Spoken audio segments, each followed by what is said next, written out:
I'm gonna.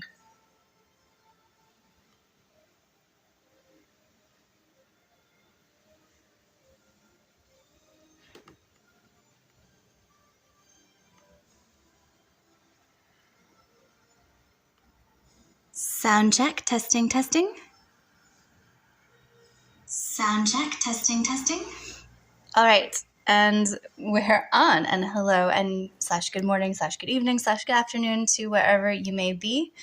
Welcome to AFK Arena. I have 7 minutes to do yesterday's dailies really, really quickly because I was super, super busy and I didn't get around to them. / decided I would save them for a back-to-back for today for the Mega Drop. And now I'm feeling the crunch because it's also been a very, very, very busy morning. Productive morning, which is good. In the land of excitement, acquired some things off of Facebook Marketplace. Did not get murdered, so that's always good. That's a bonus. When going to collect furniture with cash from some random stranger's house, and then essentially having them help carry that furniture to your vehicle. So it's sort of like a backwards Silence of the Lambs sort of situation, with what's his face kind of shoving that girl in that truck.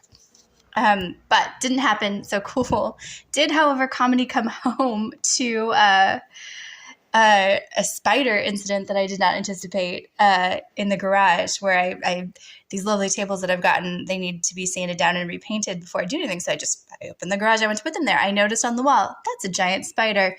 This is Australia. That's probably venomous. I don't know what it is. Let's just kill it just to be safe, because it looks pretty fucking freaky, and I don't think I can capture that. / it has a giant egg sac there. So I just smashed. And then I researched to discover that it was a redback, which is a super venomous spider. And then I was like, no, that can't be right. I'm just imagining, no. I didn't take a picture of it beforehand. I shouldn't check. But then since I had seen the egg sac, I was like, what am I doing? I'm trying to exit this battle. I don't need to complete all three. Oh, okay, let's just try to complete all three really. Oh shit, it restarted. Never mind, we'll come back to that. I only need to do the battle really, really quickly.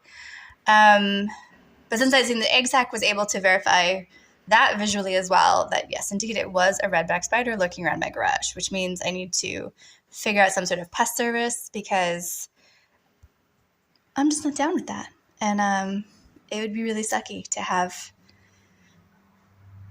my house just be filled with spiders and get eaten all the time. / until they kill me, because again, Australia, venomous, super deadly.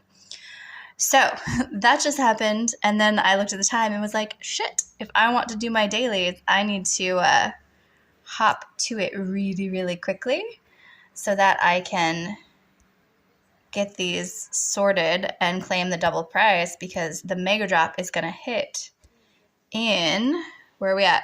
4 minutes and something seconds. Okay. Collect all, dispatch, collect all, dispatch. All right. So here is where this bounty thing actually kind of looks cool at the later stage, where you get to officially assign people instead of just having it auto-assign. Early game, you have to auto-assign, but for this later bit, not so much. So that's okay. But it is kind of charming to be like, yeah, I just specifically sent this character off on this mission, this bounty, to go find this treasure or beat this villain or something along these lines. It's just kind of neat. As opposed to just pressing a button and being like, dispatch, randomly, go on a quest. Okay, again, speeding through this first time around, because we're going to be doing it twice today, if I can jam these out, because I did not do my yesterday dealies. Is there not a guild battle right now? Oh, no, there isn't. Okay, cool. These. Let's not lose out on the free things in the shop. Of course, the free things in the shop are literally a trap to get you to go into the shop. Because then you go in and you're like, well, let me just click my free things. But, ooh, look at that. Doesn't that look snazzy? Maybe I will give it money. As you can tell by the speed of my voice, I am also super caffeinated right now. I have been up for a while, even though it is only just about to hit 11 here, because of said morning adventure / I had initially gotten up to do a beach thing because that's always my random goal. Since I live not that far away from some of the best beaches in Australia, is to get down there when it's relatively quiet. Oh, I didn't do the King's Tower. Whoops. Let's do one of those. Lose probably because I think this needs some massive rearranging, but we'll give that a go in a second because I had some points in the resonating crystal that might mean a level up, that might mean I will be strong enough to beat this level, which would be really exciting because I am tired of being at, what was this, 535, 525? 525. Okay. Super out of order because I'm just jamming through to ensure I get all of my phone screen has a different thing. Okay, cool. We have grabbed all the things, I think. And I saw this the other day. Look at this new character. She is gorgeous and stunning and everything I want to be when I grow up. I very much enjoy her, at least in appearance. We'll see what her story and her other things are in a second. I just want to double check what else I could or should be doing as we wait the last 2 minutes out for stuff to drop. Because I can give companion points. Oh, actually, let's hold off on that because I've already completed my quest for today. That will help me finish out tomorrow's, or the quest that will pop in 1 minute and 30 seconds. So let's go back to that mainline battle in the meantime and see what we can do to finally get past stage 34 52. So earlier, battles 1 and 2 actually played out pretty decently on those runs. But as with anything in this beautiful, glorious game, if it's just barely a victory, if there's an error margin of 20% either way, it might not always end in your favor because the battle math that they are crunching is delightful with respect to the character interactions and who and what they're going up against and what the different attack ratings and critical rating scores are and everything. And you have to have your stuff just right or insanely super powered up versus the opposite team if you want to guarantee a victory every single time through the stuff.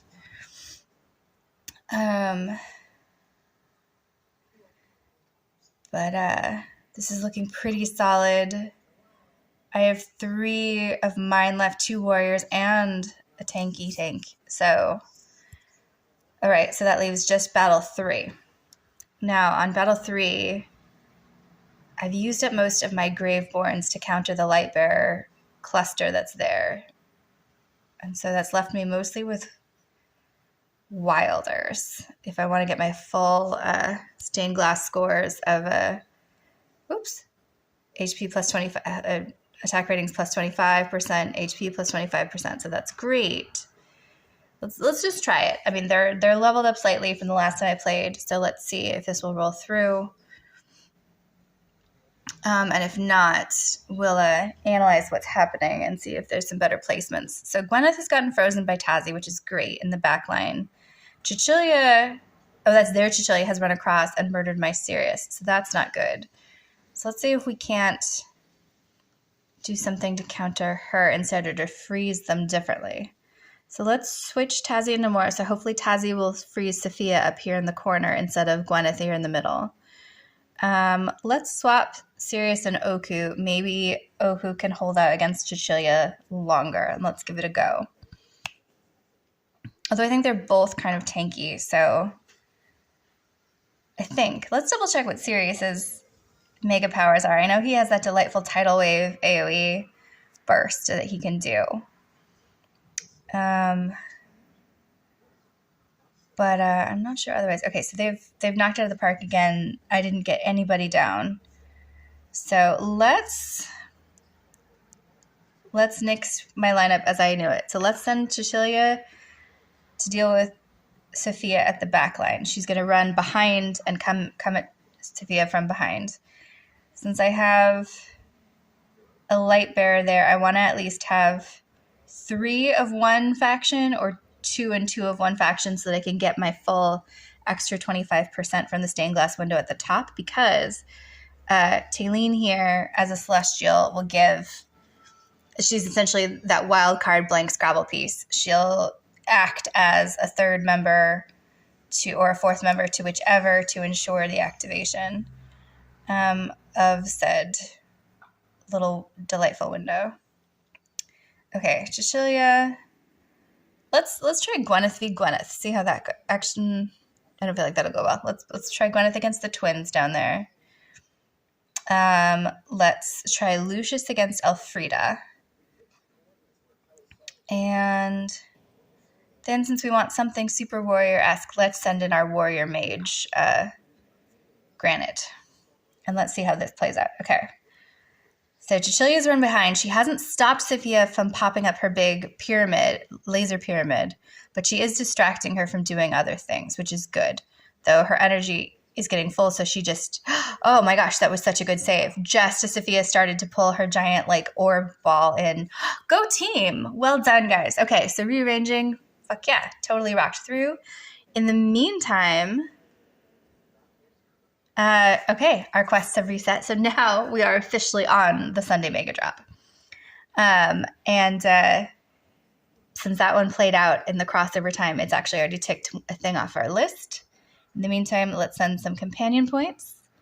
Let's double check if I need to manage anything in my short-term hero section. I do not, though I might see if I can't borrow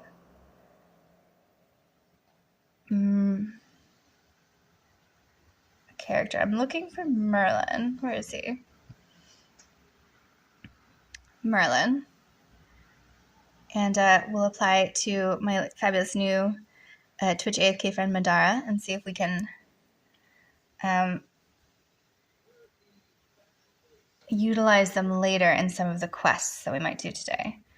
I know it's only been a couple minutes for that drop, but it still counts for the quest. Otherwise, I wouldn't bother. I would leave the treasure. For anyone who hasn't seen this game before, this concept of AFK Arena, part of what's going on is that the characters that you set in motion to do all of these different quests that we're playing through essentially are doing other activities for you in the background. One of those main activities you see playing out at the bottom of the screen, where my characters in this lineup are having this ongoing battle against all of these little minions, hence the AFK. I'm not actually fighting. I'm away from keyboard. I'm not directing them anymore. And they keep doing that throughout. So basically a lot of the kind of different snazzy point pieces that you get to power up your characters are getting fought for and dropped for based on the characters that you've sent out to do things.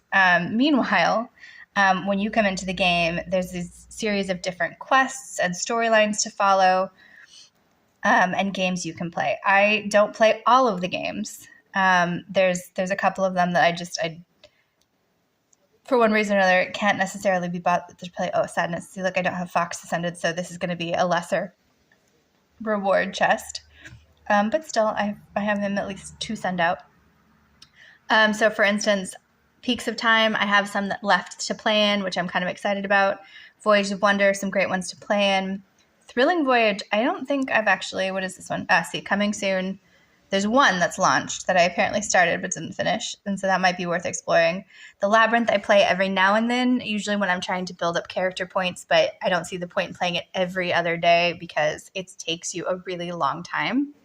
However, I'm nearing the point where that will get automated, and I'm very excited about that.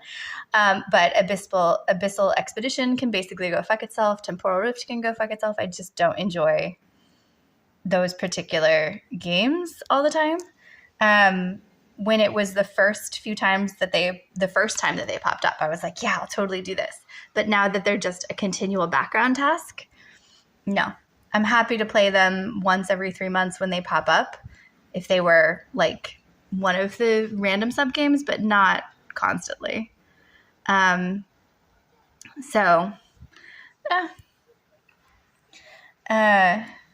sure I'm missing some wonderful treasures in the meantime and slowing my growth roll of my characters, but I can't spend every day all day in the game. Oh wait, I didn't finish my Dark Forest. Okay, so pardon me because we're a little discombobulated, having just run through really rapidly all of the dailies to do yesterday's as the thing turned over. So let's go into the King's Tower and knock some of these out. So the cool thing about Sunday isn't just that it's the mega reset of everything and therefore the mega drop of essentially like all the point. It's like a point burst on Sundays. It's also the day that all of the faction towers are open. Which is exciting because otherwise the King's Tower is open every day, but the different factions cycle through who's open and when they're open. So that's a shame. Still stuck at level 525. Maybe I'll come back to that in a second, but let's do a clockwise through the towers and see what we can do in each of them. So we're in the World Tree for the Wilder faction. We're at floor 251. Let's give this a go with my strongest players in their previous formation and see if they can take this on. Lately, I've been watching Saurus a lot just because mine hasn't been... He used to be a powerhouse for me, and lately he's been falling flat, though he held out for this one, so I am proud of him. But I'm trying to decide which character to essentially be my third super powered up one. I have Entendre powered up from the Mauler faction, and I've nearly powered up to the full possible potential. It's literally taken me 13 plus months to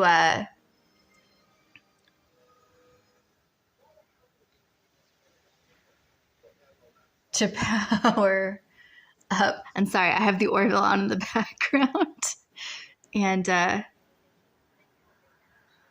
the commander has accidentally ended up being a deity, which is always really fabulous when any form of sci-fi deals with these different religious concepts of meeting new species and new planets and having more advanced science or mystical seeming abilities. I love these topics. And I love the show. I'll admit, like when I first started watching this, I thought the Orville was going to be way more slapstick. And it's kind of just funnier Star Trek. And I say that as a devoted Trekkie who loves majority of the franchise. The Orville has grown on me.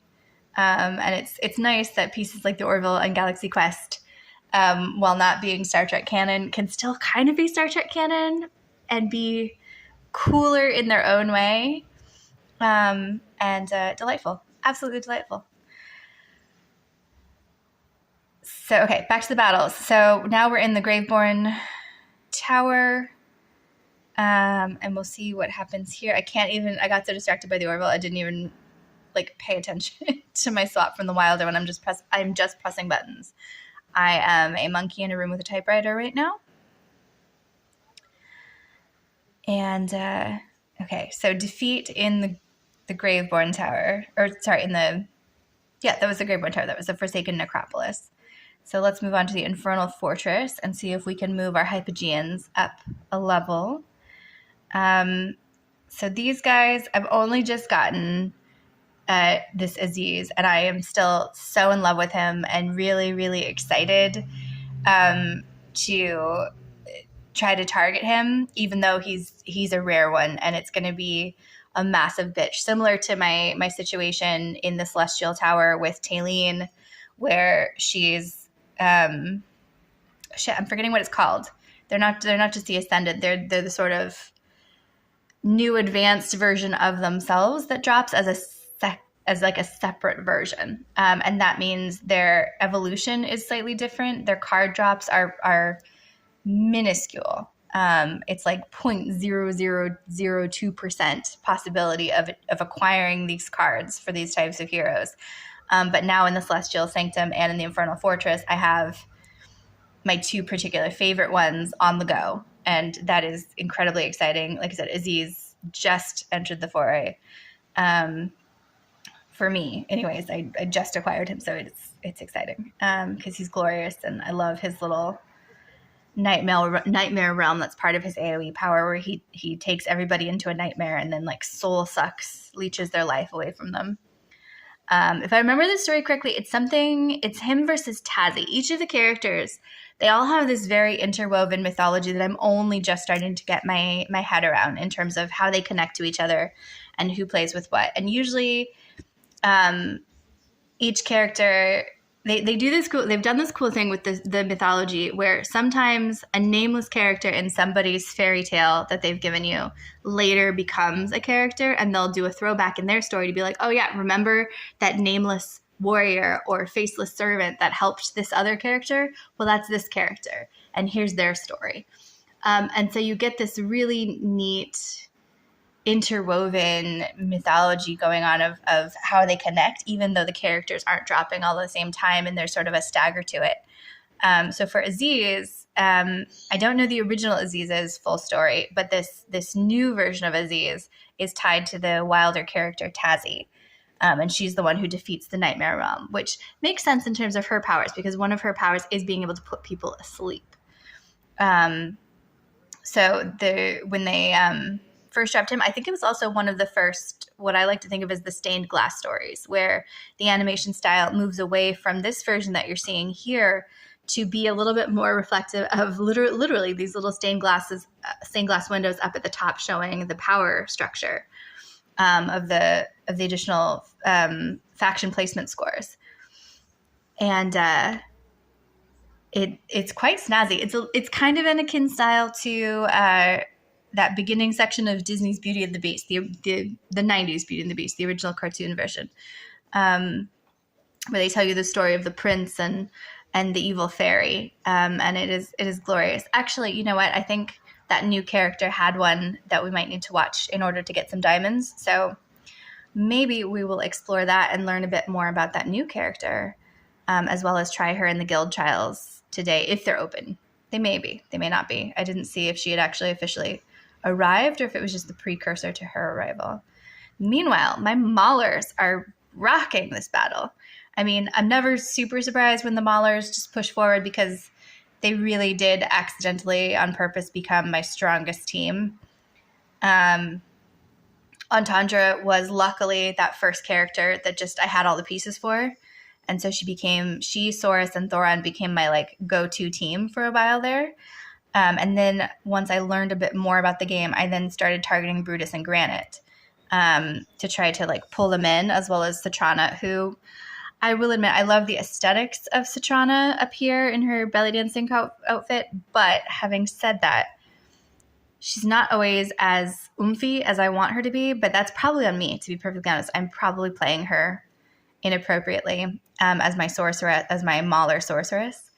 There is another there's several Mauler sorcerers of different magic class natures, but there's a relatively new one that sort of looks like Anubis in a cloak that I just am a little obsessed with. I want a wall collage of him. And at least in the guild trials and a couple other things where I've played as him, he continued to impress me. So I think he's going to be at least the one that I try to get next for the Maulers, because he occasionally pops up in the targeted pulls where it's not just a random hero card drop. It's a, hey, I've earned this many points, I would like this thing, please, kind of drop. So hopefully I'll have him sooner rather than later.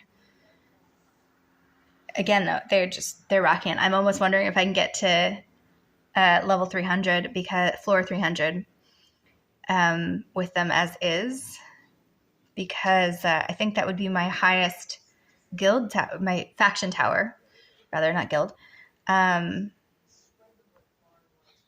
And I think that would equal some campaign progress and campaign awards. So that would be great. / also set the bar for essentially where I want my other towers to get to. Obviously, they're all striving for that, but it's exciting when one beats the others, and the others have to catch up. And that seems to be the case right now, because thus far these other opposing teams haven't really even given my guys much trouble at all, which is fabulous.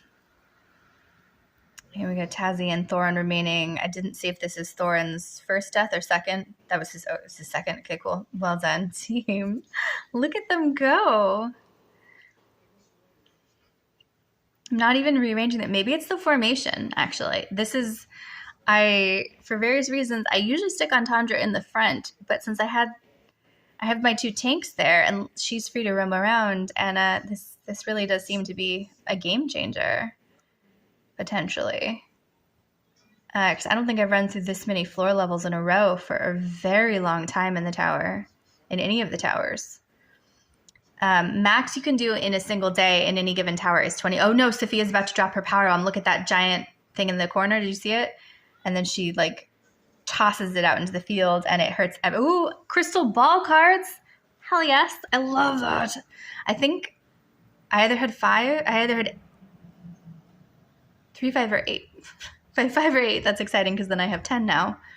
And I can do a poll there, but I'm not sure. So we'll have to go investigate.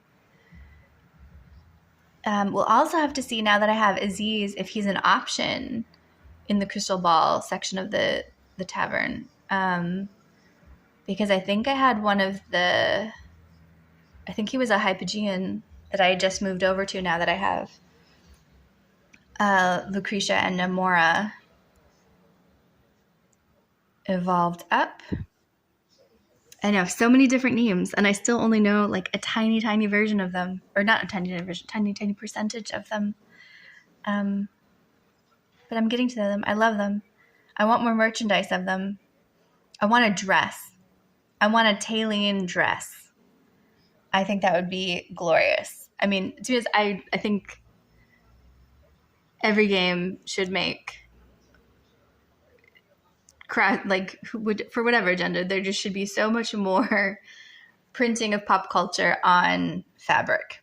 And I don't think that they do it very well right now, but I would love to see that. I would love to see also data on clothing. I had an initiative once upon a time to do point clouds from laser scanning from LiDAR on fabric. And I had some really cool samples made of some of the projects that I had scanned myself in the field in like the Middle East, and they were seriously epic, but I never got around to turning them into like a proper dress. And that it would have been cool. I should and could still make some data dresses. I think that would be neat.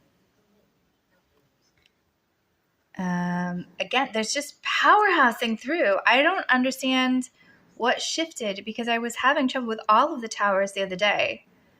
And yet here are my maulers in the Brutal Citadel just pow, pow, pow, pow. Straight through. Again, maybe this is just the placement and having Entendre on the back line, or just the really well-balanced team with my Sorceress, my support with his Scarecrow. I mean, even this, where they had Rain on the opposite team with her delightfully pink hair. That's also my to-do list today, is to bleach and repinkify my hair.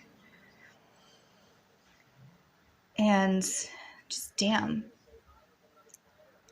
Okay, 300. Can they do it? Okay, this one's giving them a little trouble. Look at that. We lost Natrana already. Thane and, I'm not remembering that Hypogean's name, are doing some energy threads. Or is that the twins with the energy threads? I'm not sure. Granite is down. It's down to Entendre and Brutus. They just have Namora left, though. Can they power? Oh, no. Wait, who is that? Oh, and that's Celestial. Nope. Okay, now it's just Entendre v. Namora. Look at that. Okay. Well done, Entendre. You glorious goddess. Floor 300 of the Brutal Citadel. Success. That's fantastic. I am very happy with that progress. Oh, that's so... Okay. That's awesome. We will leave that one there. And yeah, look.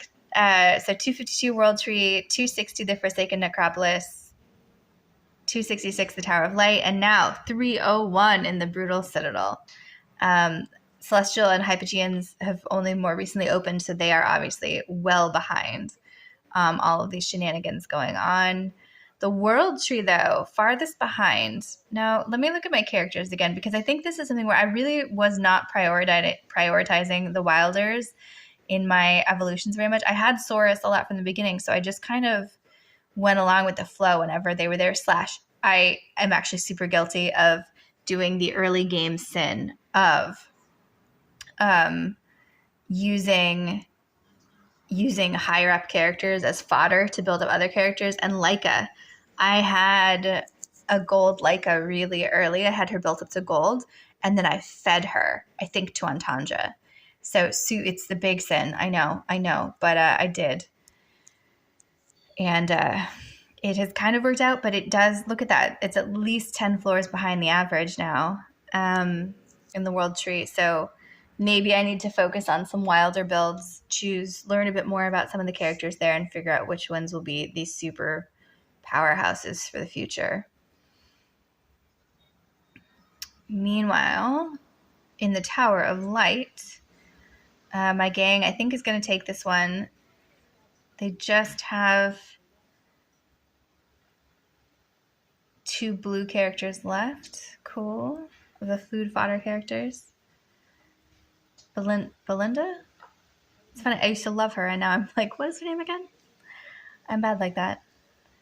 I was actually thinking about that the other day, just that there's people you meet in life, and if you met them 20 years later, you'd be like, oh yeah, that guy. What was his name again? And it's nice, like, and social media is kind of neat for this too these days, because it is a little easier to, at least I really need people's names in writing. And having those little snippets of shared stuff is kind of nice to keep in touch without like to passively keep in touch. To lean in if you want to not lean in if you don't. As someone with a lot of anxiety, I don't always lean in. But I love and appreciate the option and those opportunities when I have.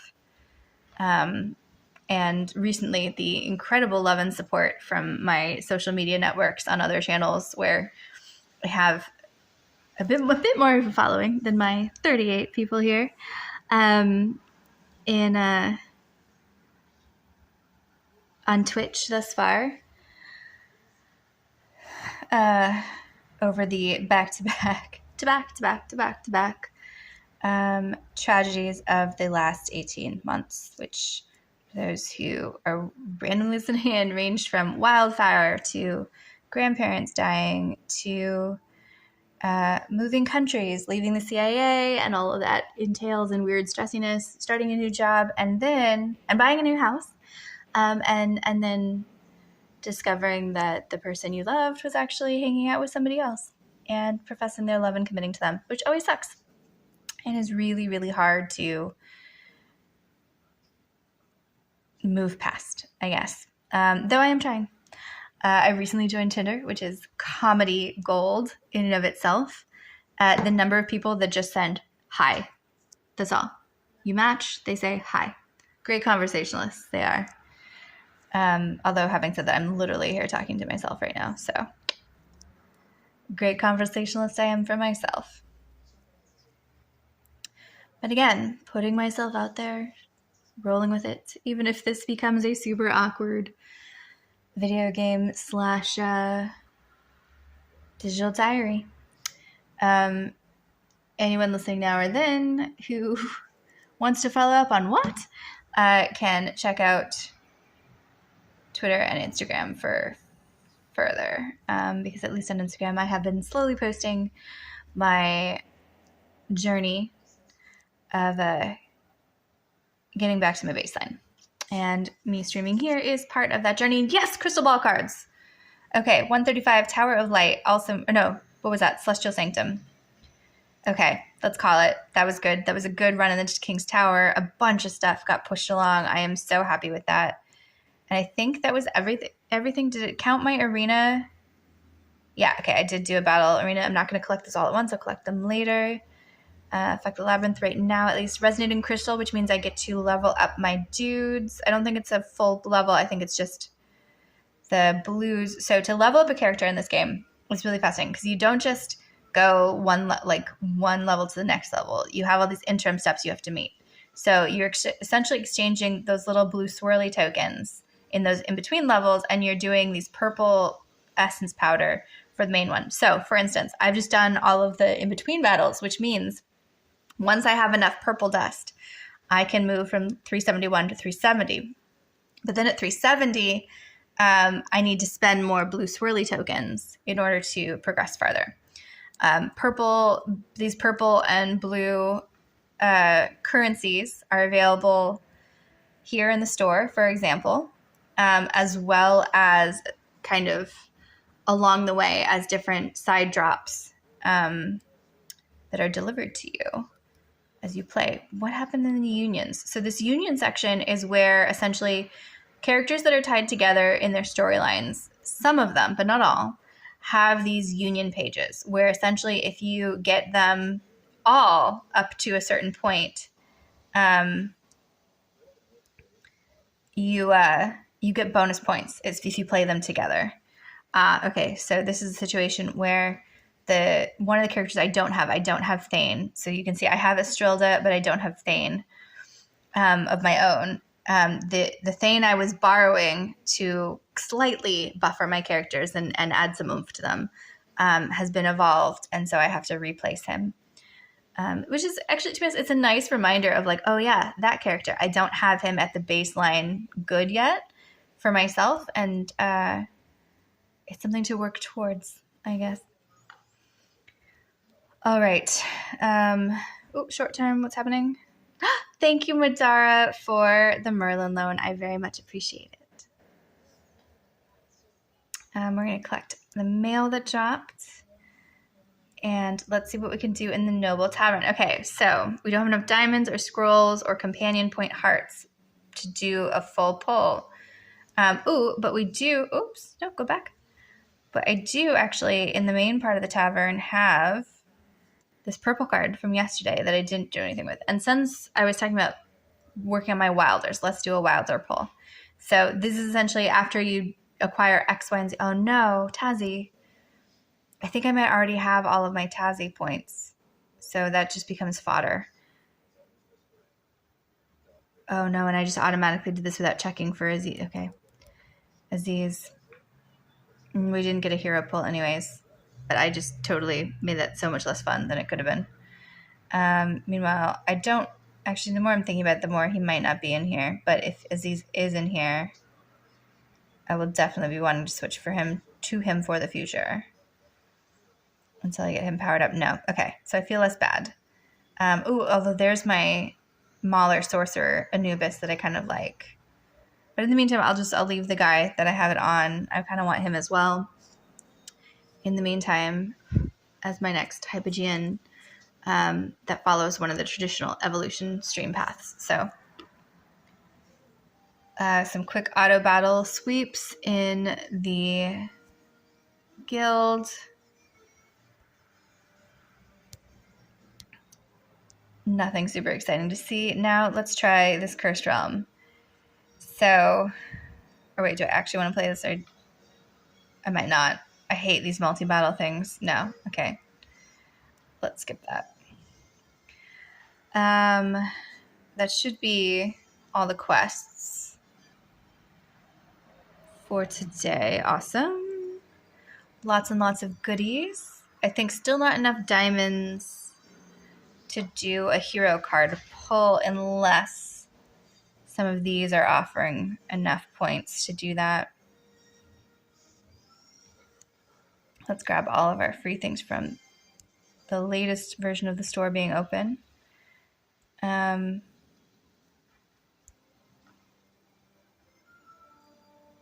What's missing in the wishing ship? Oops. Melodic gifts. And also I figured out this is you literally have to buy those records. So this entire sub-game involves you buying the fodder to play the game, which I just incredibly resent.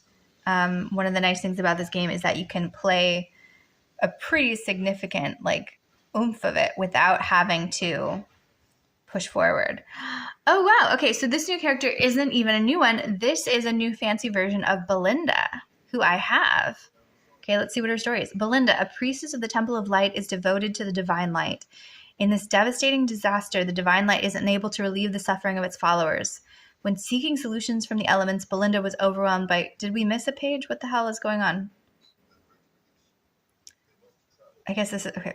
Whoop. Nope, go back. It is the beginning of her story. Give me the story. Okay. Here we go. Belinda, a priestess of the Temple of Light, is devoted to the divine light. That's a horrible sentence. I object to the writing of this story already. In this devastating disaster, the divine light is unable to relieve the suffering of its followers. When seeking solutions from the elements, Belinda was overwhelmed by confusion, speculation, and blame. What is her deepest faith? She questioned herself. The answer she found through trials of burning flames. Okay, so I think that was hastily written, dear AFK writer people. That was not your best attempt at that. Was there a better story in here? No, this isn't even a full story. This is a...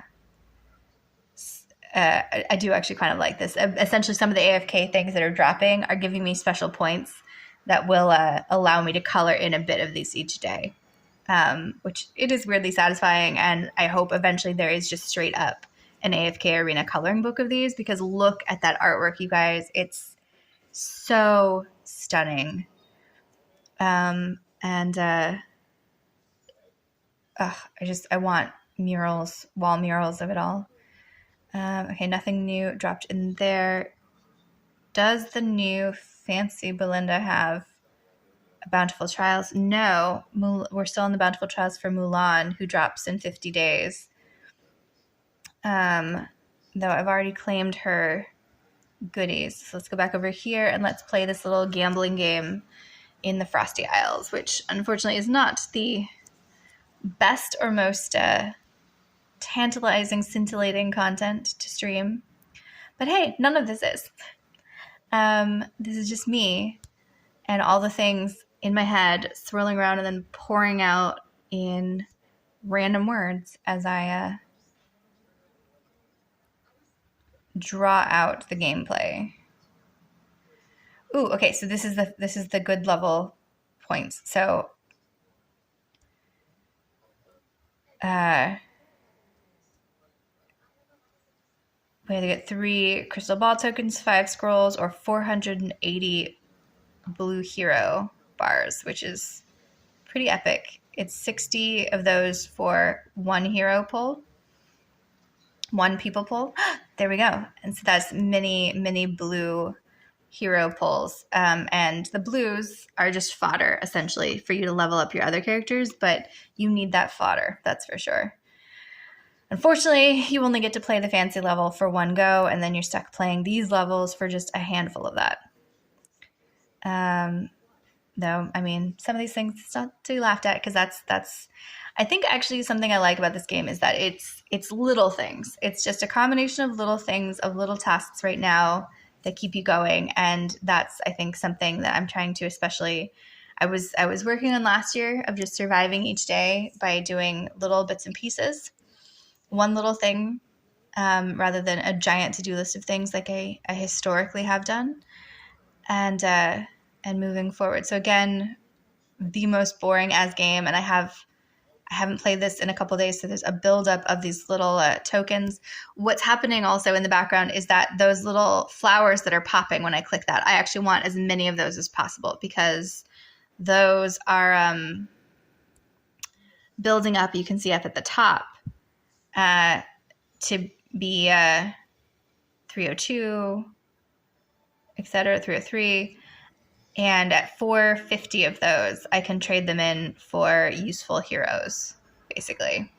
So I want as many of those as possible, in addition to actually finding the treasure pieces. The ideal version of this, again, no skill, super gambly game that they've included in here, is to very quickly, somehow magically click on one of the prize squares, get the port, oh, just like that. That was weird.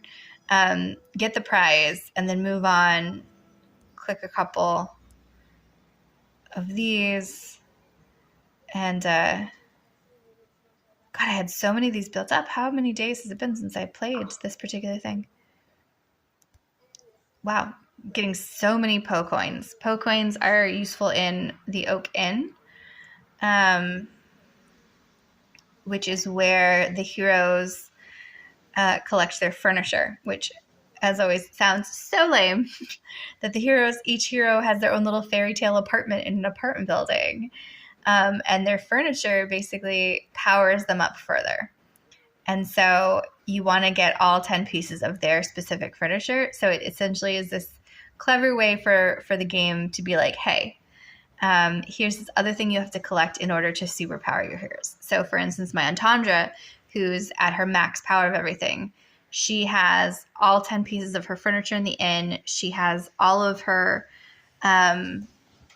engravings done on this back menu, which means she's fully lit up, and that takes a lot of collection of these different types of engraving stones to do.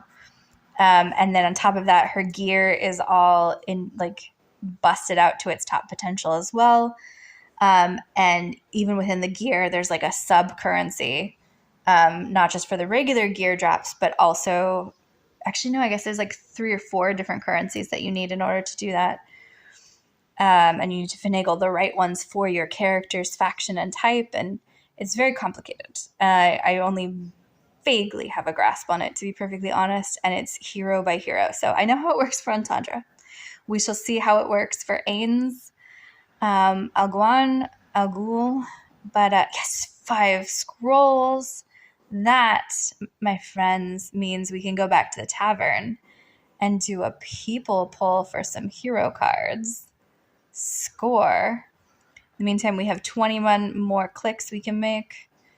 And again, the most boring section of the stream when I'm not randomly talking about battles or fairy tale things or even personal information that I'm randomly sharing with an internet audience, and I'm just clicking on random little buttons to make random little flowers appear. But hey, if you're hearing this now, you, for whatever reason, have chosen to be here, so welcome. Welcome. And please feel free to share your thoughts and random things. And look at that. Okay, so at the very least, we're out of crystal snowflake keys to spend. So I can't click anymore. But in the meantime, we are now up to 419 snowflowers.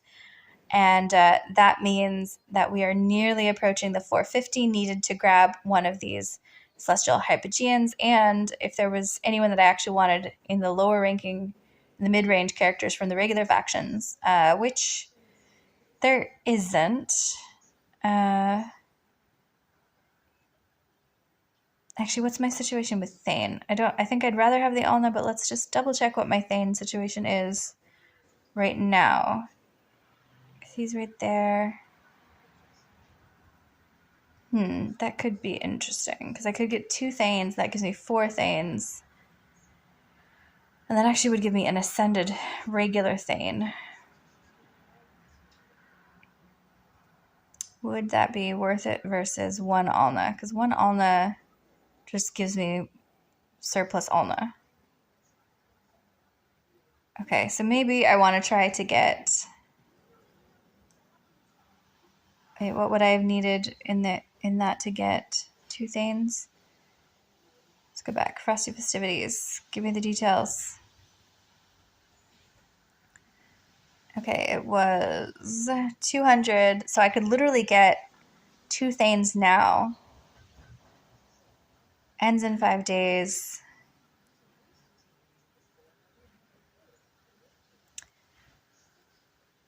I'm going to think about that. That might be worth it. Maybe we could just do that now. So, wait, let me just double check. 2 Thanes there. And I don't have Thane built up red gold. I don't have a backlog, though, to actually pop him right now, so it wouldn't necessarily be worth pushing through. I do have 1 of the legendary Thanes. But essentially you need 4 of these character cards from a regular faction character to get a full power up, but then in between you need to feed them other lesser character combinations. We'll come back to it. Okay. Let's go over here. I've had some campaign quest pieces pop. Ooh, some Temple of Time tokens. How many Temple of Time tokens does that mean? That means I have 12. Okay, fingers crossed. I got a Taylene in a poll. God, was that earlier this week or earlier last week? Whichever one, where I streamed and then had to delete the stream because comedy phone calls kept coming in. So fingers crossed. Give us a Taylene. Please, please, please, please, please. Flip all. No Taylenes. Okay. 2 blue hero cards at least, I guess. So we have that. And in the meantime, we now have 20 scrolls. Where did we get 20 scrolls from? Well, that's good because only some blues from that one. Let's go again. Give us some purples. Yes, a purple. Who did we get? Who did we get? We got a Sirius. That might be the last Sirius I need to close out his hearts. Oh, we got a double purple. Oh, I love when that happens. And a Baden. Okay. So those are both characters that I already have ascended. So let's see what's going to happen with respect to building up their star power. So that is going to give me one more Sirius purple edge. And yes, that is Sirius's final star. Okay, cool. So that means he is fully complete with respect to his card evolutions. Therefore, any future cards of him that pop in are fodder for other characters. And that's okay. But that means that down here, I now have, look, I do have a lot of Wilders ascended and maxed out. They're just not especially like pow, pow, pow ones. Or maybe I just don't have an appropriate tank. Because my 2 tanks up here, Olmus and Oku, are not yet fully 5-star maxed. So maybe I just work on Oku. I do really like Oku. He's just lovely. And then when he wins, he has these scarab beetles that kind of pop out and buzz around him.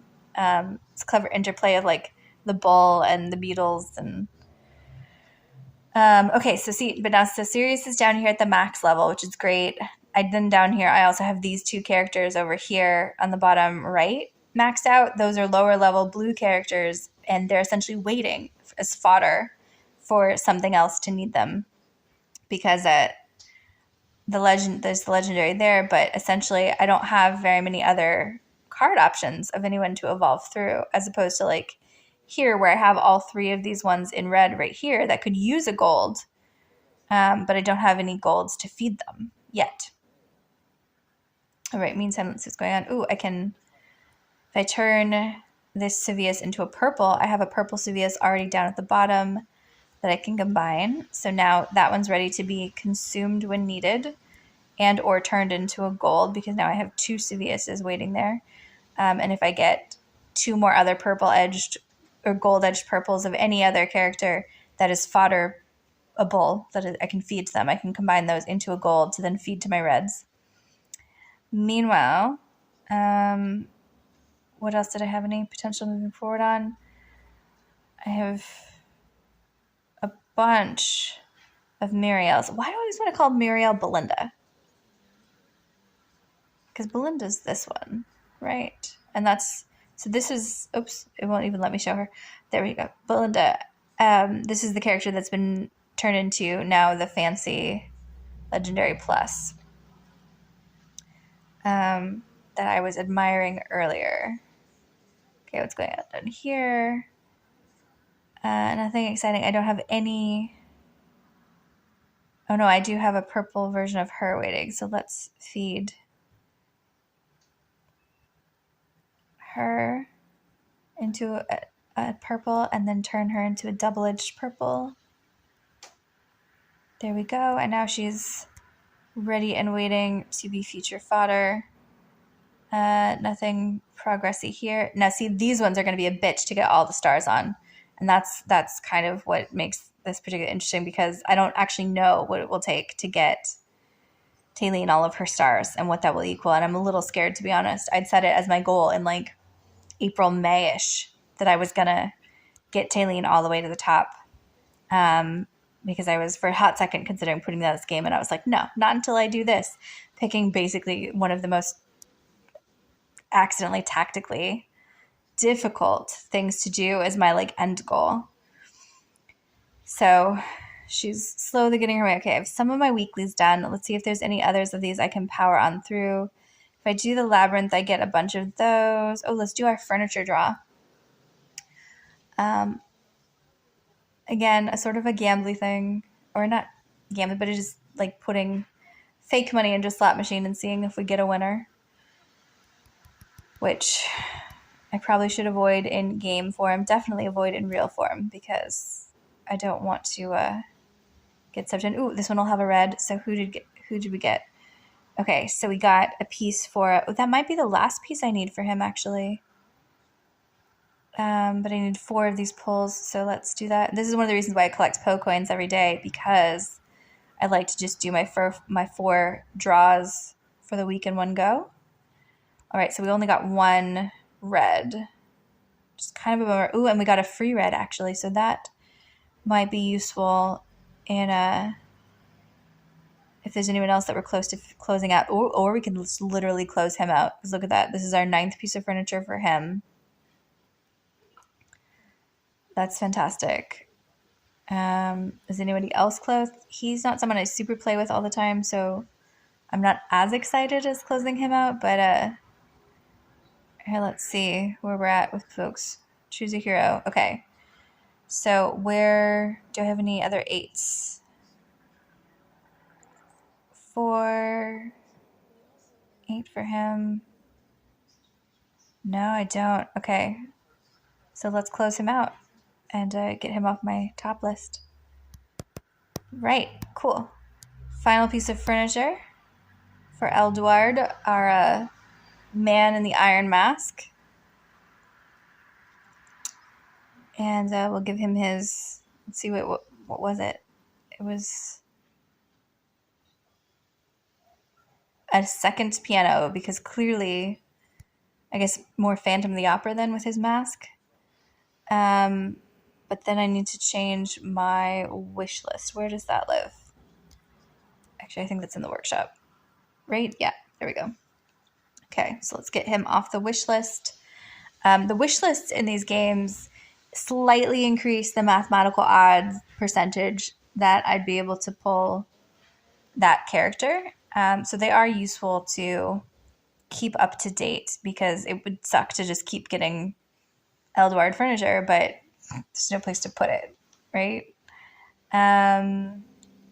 So let's see, who's the next target? Oh, I already have Wu Kang. All these are 0s, so it's a matter of starting from scratch on them. Let's go with Granite, I guess. And we'll see what he does. And let's just see if any of the characters are visiting each other since we're here, and it's abso-fucking adorable when they go visit each other. Oh, no one's visiting. Oh, wait, no, Granite's thinking about a cup of tea. He feels the beating heart of the world. Yeah, look at his sad little room. It's mostly Mahler, food and furniture, you know. Okay, wait, see, Namora was visiting Baden, and I didn't even notice. So there she goes back into her apartment. And then it's just, I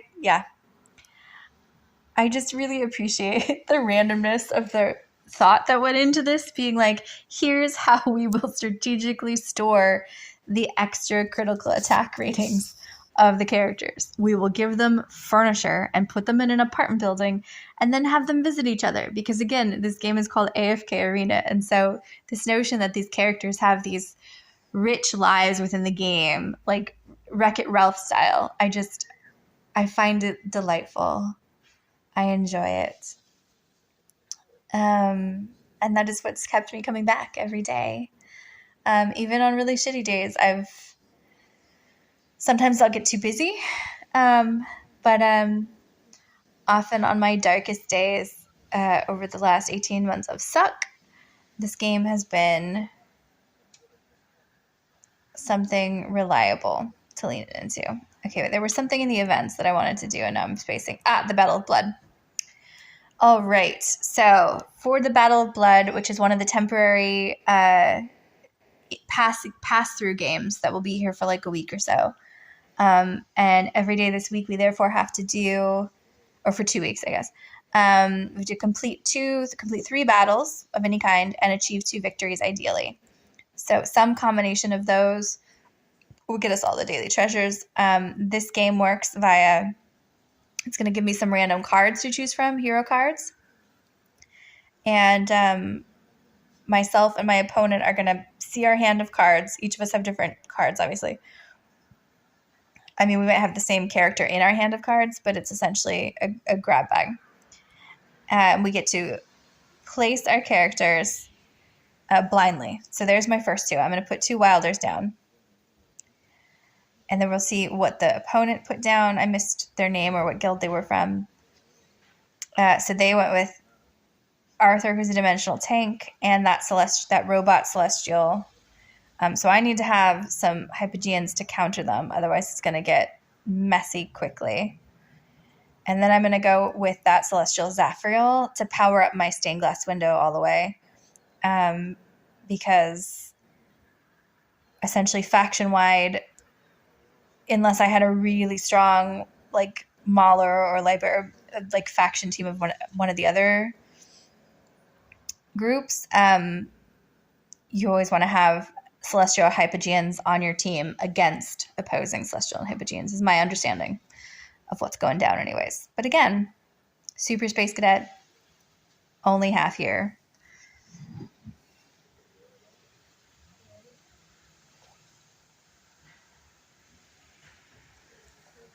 All right.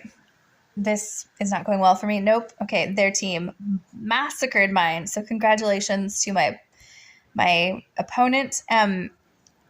I think what's happening opponent-wise too here, which is really interesting, is that they're matching me with someone who isn't necessarily live, Vixa Oman of the guild Oman, and I'm AR Valkyrie in the guild AFK are nerds.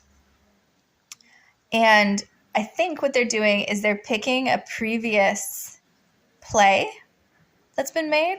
I guess let's go light bearers and dimensionals with this one. And putting down the things that they put on a previous, like recording it essentially, and then throwing it in as an option for you to fight against. Which, to be honest, I think is kind of clever because it's a little cooler than playing against the computer. And what I've noticed, and the reason I've noticed, or at least think this is what they're doing, is because they, the first day or so, the first couple of hours when one of these things launches, you are playing against the computer, and it's kind of clear that that's happening. And then it becomes you playing against other characters. So I think there's this space where they don't have that recording yet to cross-reference you. So you're playing full NPCs instead of an NPC'd player, real-life player. At least I think that's what's going on. My other clue for this is that I have occasionally, when my now ex and another friend of ours was playing this as well last year. They're the ones who got me into it. The same thing runs true in the Arena of Heroes, and occasionally I would have the option of playing against my ex, but not live, playing a recorded version of a formation of heroes that he had previously put down.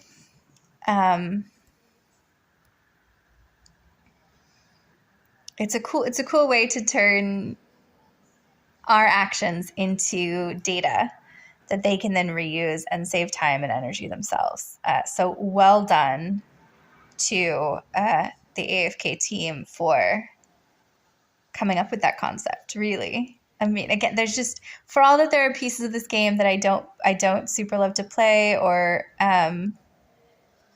focus on as much, the bits that I do play and lean into, I love. So it's not 100% perfect. Nothing ever really is it? And if it is if for whatever reason you do think something or someone is 100% perfect, then that's a red flag in and of itself, I suppose. Delusion. But I'll give it 70, 80 out of 100 towards perfection, and that's pretty good odds. Better odds than my characters had in that particular battle because that did not go well at all. So I think I only had one victory, but that should be enough to get us all the treasure chests, right? Yeah, okay. So it is 40 shield points that I'm leaving on the floor there. Ooh, look, and I'm nearly to up to completing some of these pieces. Actually, if I switch out some of my characters more often, if I use some Hypogenes and Graveborns, so basically I've been using Maulers and Celestials is what this is saying, I can close out the campaign challenges faster. All right, so that one's through. Beast Entrance, I don't think I have anything interesting going on right now. Do I? Crimson Snow? What was Crimson Snow? Let's give this a shot. Oh, I think this was... Is this just me fighting a battle?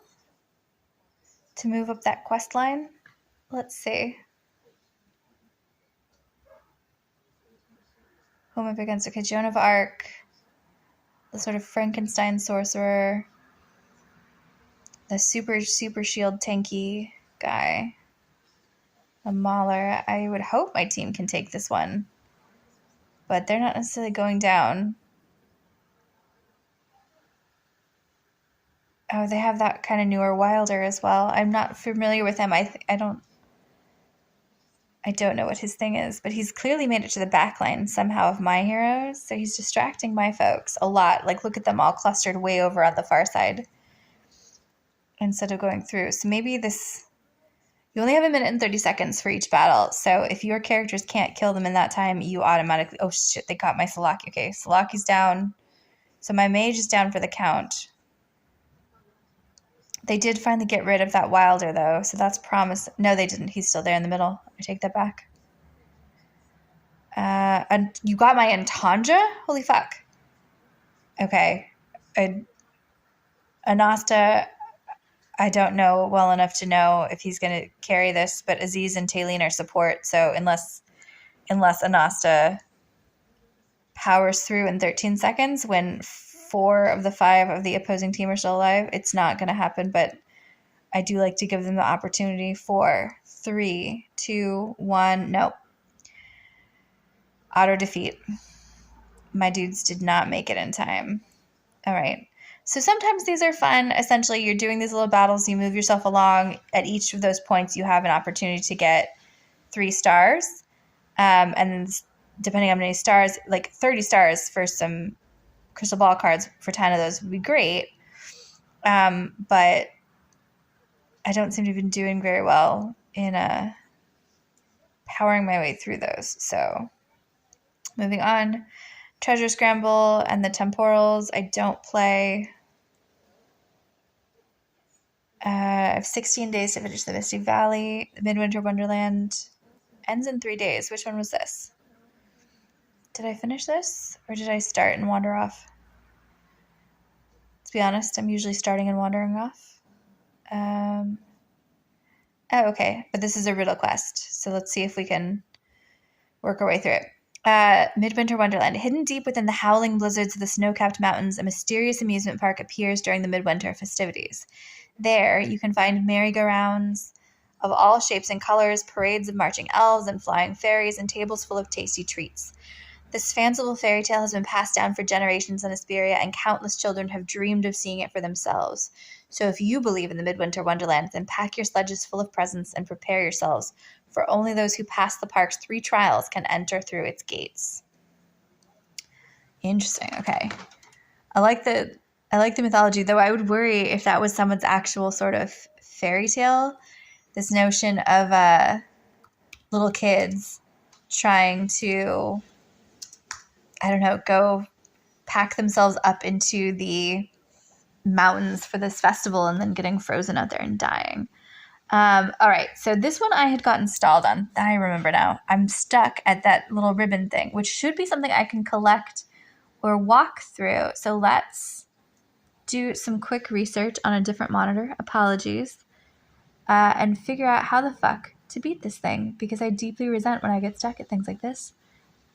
And let's power through. Okay.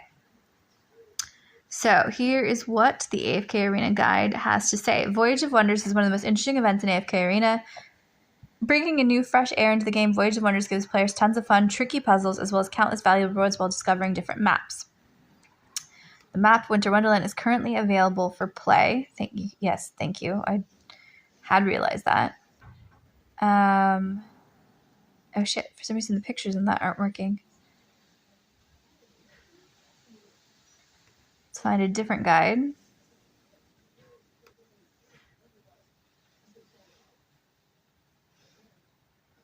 The whole story about Midwinter Wonderland is basically sending a sledge through the realm by making sure the path is clear and then picking up parts of the storyline along until you reach the crystal chest with the main reward.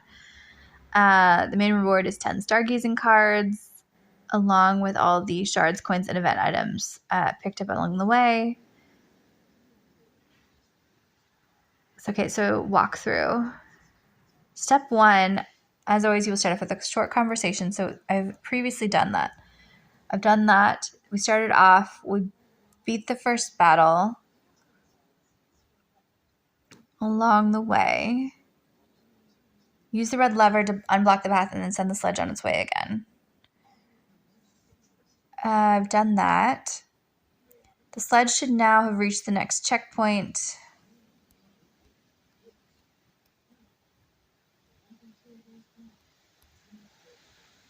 Okay. So there's a checkpoint here. I'm standing on it. Okay, wait. Maybe we have to talk to somebody? Oops. Oh, I guess I wasn't standing on it.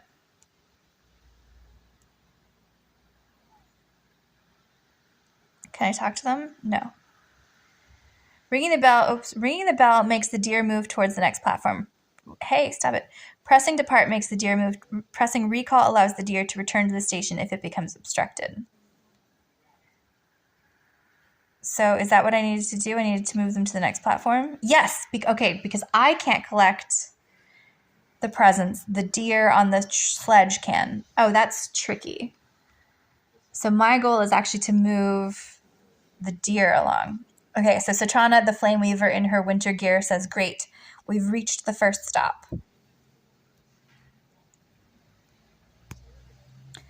The Chaotic Star Audrey says, you should be able to get your first invitation from that house up there. Okay. So now I want to move my way back across the ice now that I've gotten clear of that. I have the opportunity to battle this guy to get that treasure chest, so let's do that first and clear the board and get whatever... Oh no, there's no relics. Does not drop relics. Okay, are we happy with my team? This is my dream team here. They're double the strength of that team. So it shouldn't necessarily be an issue, but there is the concern that in this kind of game, like sub-game, you often don't necessarily have immortality. If your characters lose health or die, that's it. You can't play them for the rest of the game. And I've definitely had situations where you basically have to restart the whole quest with your whole team because there's no way to revive them. And you just have to move on knowing what you know then. Okay, let's see what's happening at the house. Satrana Flame Weaver, I got my first invitation. It says they'll be waiting for me in the park. We have to keep going. The Chaotic Star Audrey says, hey, I'm just here to help you out. Besides, who cares about some stupid amusement park anyways? So Audrey's just being a bitch. Okay, let's send the sled through because it's going to, otherwise I would have gotten stuck at that thing. So it's going to go to its next marker. Okay, cool. Which leaves me free to explore these couple of things. So let's battle this guy. Get to that treasure chest that's just right off the path. Again, I'm double the strength. So I'm going to leave this formation in place, but I am going to watch, is it called Selden? This Edward Scissorhands guy may well go after my Ains. And I don't want him to blow him up. So if that happens, I'm going to pause and restart with a different formation. Because I want my Ain's health to be happy. Oh, instead he went for Melusina. Interesting. Why that time? It doesn't matter. Moot point. Still have pretty decent health on everyone except for Talene, and Talene's fine because she's immortal anyways and just phoenixes her way up and down. Okay, but now we have a tricky thing going on here because ice is this weird thing where you can essentially only cross the one bit you're at. So, or not, never mind. Not even tricky at all. It's just literally let me go where I wanted to. Cool. Same issue here with Edward Scissorhands down there. And the irritation of having the time turner Hypogean, who often means you have to replay the battle twice, which I just find irritating in terms of wasted time. Not that I'm not wasting my time streaming this out loud instead of just quietly playing it really quickly to myself. And yes, eventually I should get back to second version time turner. Get back to my various home improvement projects. I bought a paint spray gun yesterday, and I have some shelves to paint the primer on, so that I can then paint them an obnoxiously bright blue and build this entire built-in library shelf, which as of yesterday, last night at least, finally is complete. I think I've built a total of like 8, 9, 5, 14. I think I'm now in my head over 20. So we'll just stop there and call it and say 20 shelves for my new house. Because I have that many books, and especially after the spider incident this morning in the garage and amongst the empty boxes, I definitely want to unpack my book boxes sooner rather than later, lest there be some creepy fucking extra creepy surprises therein. Okay, so there's a big blockade up there, which probably means I need to pull this lever first. Yep, that worked. Then I need to figure out how to get back to go across. I might have to repeat my steps down.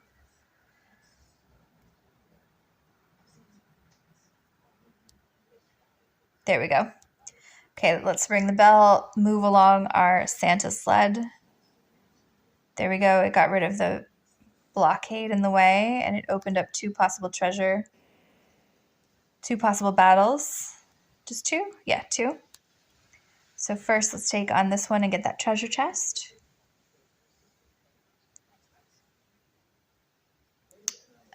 The opposing team, let's move Taylene opposite Nara, so when Nara harpoons across, even if she kills Taylene, Taylene will pop back and distract her later. Oh, Ains, that was so beautiful. He popped his energy AoE and just nearly everybody on the opposing team died. Oh, that was glorious. Oh, God, he's wonderful.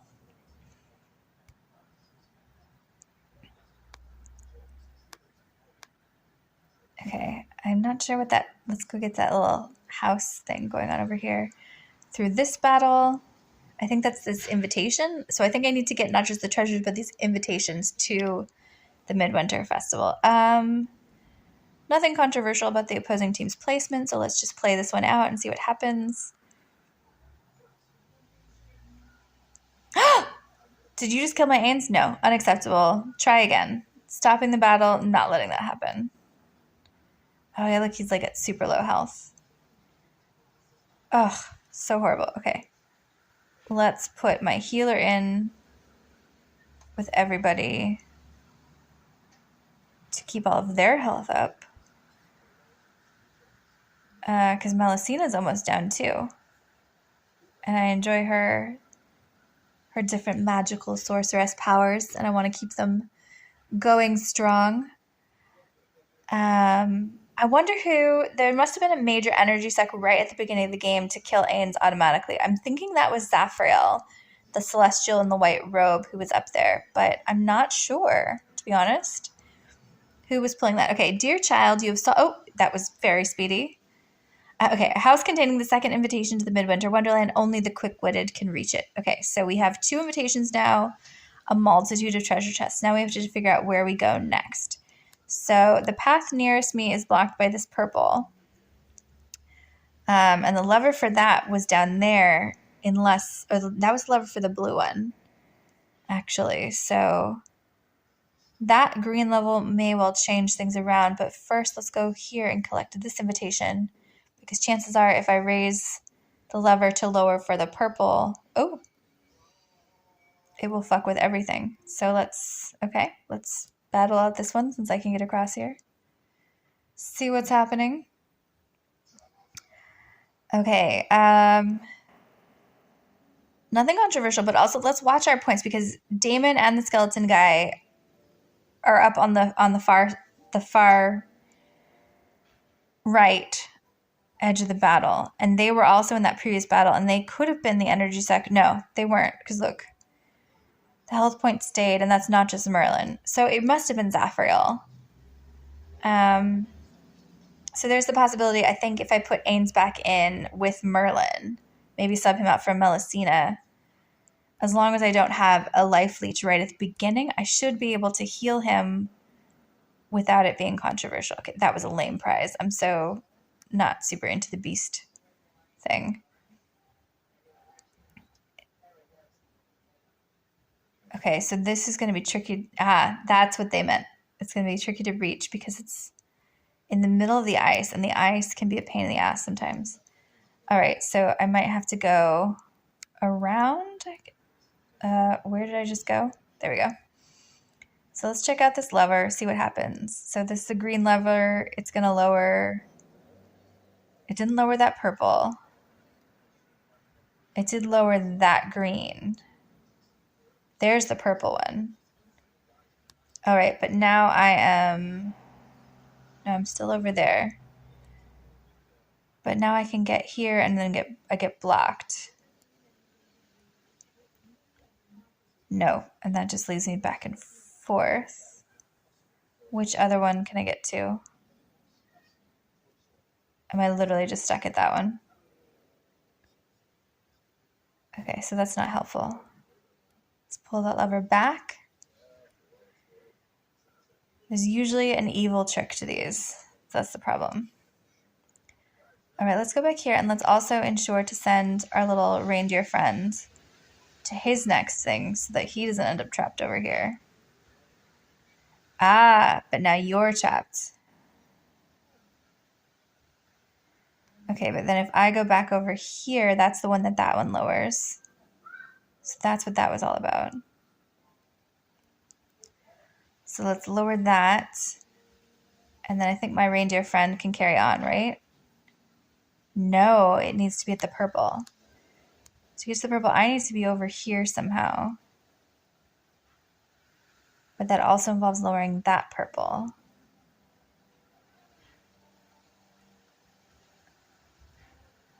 Okay.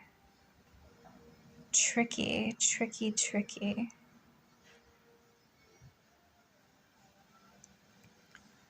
Because I can only do that across the ice, and that's useless.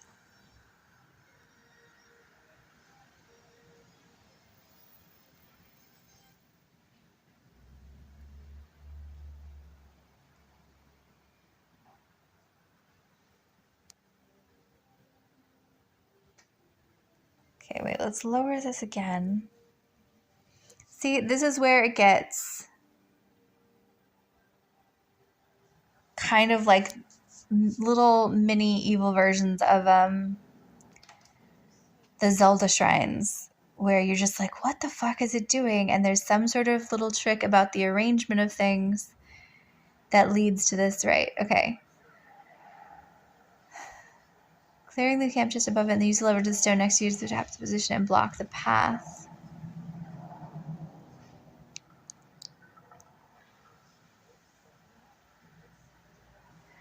Oh, do I need to somehow recall the sledge and let the sledge get stuck on the ice?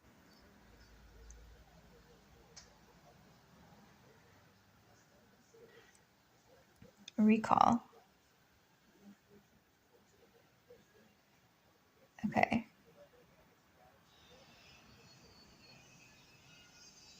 But now if I lower this, and now I send the sled, what happens? It goes across, and then, oh, see, look at that. Okay. Oh, no, not recall. I want to switch the levers, because now if I go out on the ice, it stops me, and now I can pick up the invitation. That's just fucking diabolical. Look at that.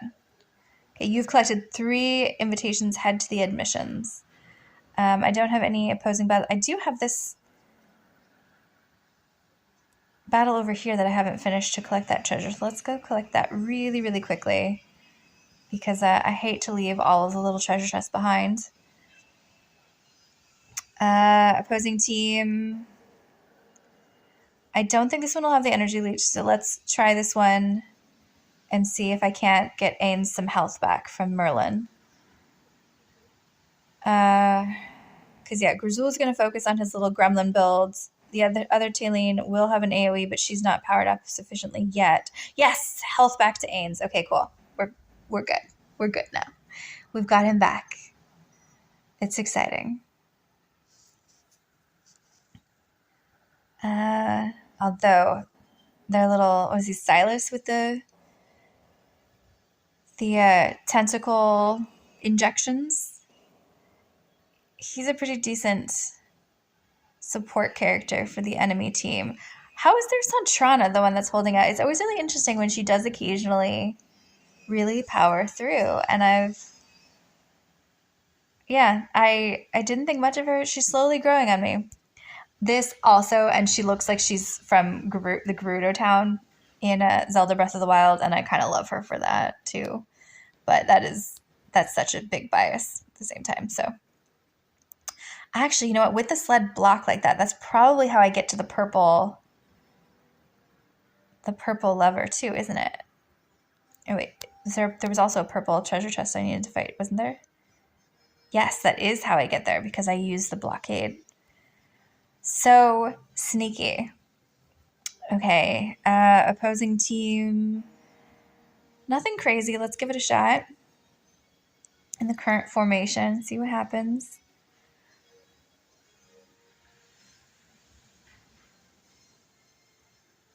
Always hoping that my big blast powers will just completely decimate them like they did earlier in that beautiful, beautiful round where Ains just immediately popped and everyone died. I mean, imagine that. You turn it for the battle, and the other team is like, grr, grr, grr, we're going to get you. And you're just like, nope, snap. That is a gun at a knife fight, I suppose. Or maybe that is the Spanish conquistadors, the colonial takeover of Central and South America. Showing up with gunpowder and smallpox. Ooh, no, I didn't want to go there. I wanted to go... Can I go back over here, please? And then I'm going to go over here, because I need to lower those purple pieces via the purple... There we go. The purple lever. Here we go. I do love these levers, though, artistically. These are pretty standard across the different quests. And they're just the sun and the sort of moon and the different coloring. I want one.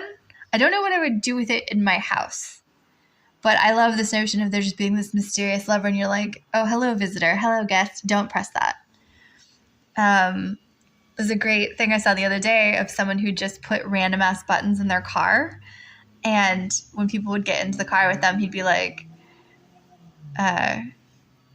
don't press this red button. And then he would press like a bunch of different little buttons as if he's like preparing for liftoff in a rocket.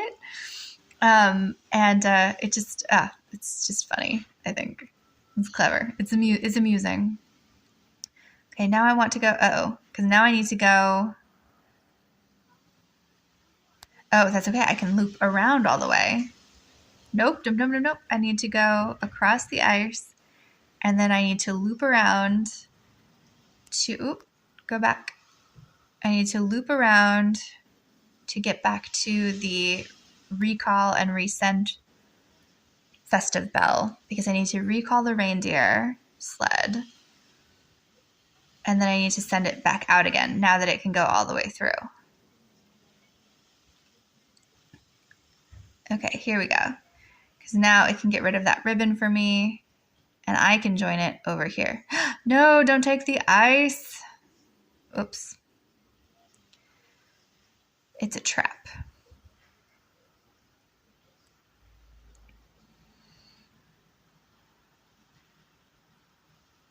Go back this way.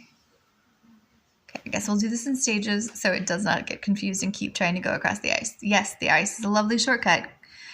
It's like using big maps to try to get somewhere, isn't it? Yes, that is a road. It is not a viable one that will actually get us where we need to go. Okay, so now we exchange our 3 invitation letters to gain access to the Midwinter Wonderland Amusement Park. Here we go. Because it does indeed exist. We are not the child who is frozen on the mountainside trying to find the teddy bear's picnic. We actually made it. Let's double check that I didn't miss any treasure chests up here. No, it doesn't look like it. And let's go through. Open the gates. Citrana. Wow, we finally made it to the Midwinter Wonderland. Let's go win some prizes, Audrey. Audrey, prizes. What do I look like? A little kid? Yes, Audrey. Actually, you do look like a little kid. What did she say? Citrana says, you've been looking for this place all along, right, Audrey? I could tell from our little adventure together you were so kind and determined to help, just like any other good child. I'm sure you can get into the park too. Audrey, you think so? Well, then I guess we could take a look around. She's totally still being a little bit of a bitch, to be honest, Audrey. Don't know what's wrong with you today, but I hope your day gets better. And then what are these? Okay, so there's some heroes in here. It's Princess Peggy in her pretty party dress. Yes, Citrana, what a pretty dress. Peggy, you like it? I wanted to wear my best dress here so I could be the prettiest princess in the park. Audrey. Just shade. She just cast shade with her ... Peggy, wait, your clothes look very nice too. What material is that? And how did you get the wings to stay on so well? Okay, so we have the adorable guardian of the Midwinter Wonderland grand prize. We have these monster chests that they look a little like, I suppose my mental image of the book that Hagrid assigns in Harry Potter, the one that like is also an animal and like tries to eat you. Okay, so the muddled magician Pippa laughs. You won't get anywhere with me. Now hurry up or the grand prize will be as good as mine. All right, so we're fighting Pippa en masse. How strong is she? Not that strong. What is this? We're just fighting Pippa. Is this a trick? Oh my God, Madara, that Merlin is magical and amazing, and thank you so much for lending him to me again. I really, really appreciate it. I think you have officially changed my gameplay a lot already, just between that Merlin and your commentary on the tank. Did I just lose all of my characters to this Pippa that I thought was going to be really easy to beat? That's really frustrating. And I wasn't looking at the screen either, so I think I've lost them. Yep, all of them are gone. Awesome. Okay, Shisa. I thought Pippa would go down without a fight, and damn. Okay, so let's try a bunch of Wilders and some magic Melusina power. Oh, I shouldn't have had Citron in the front line. I didn't have my tanks right. Okay, if they start dying, which they are, so I am not letting you, Pippa. I'm not restarting this quest. I'm not redoing this quest just to beat you. You little animal, evil squirrel. Evil squirrel. Skip this one, really? Okay. Because, yeah, I did not like that.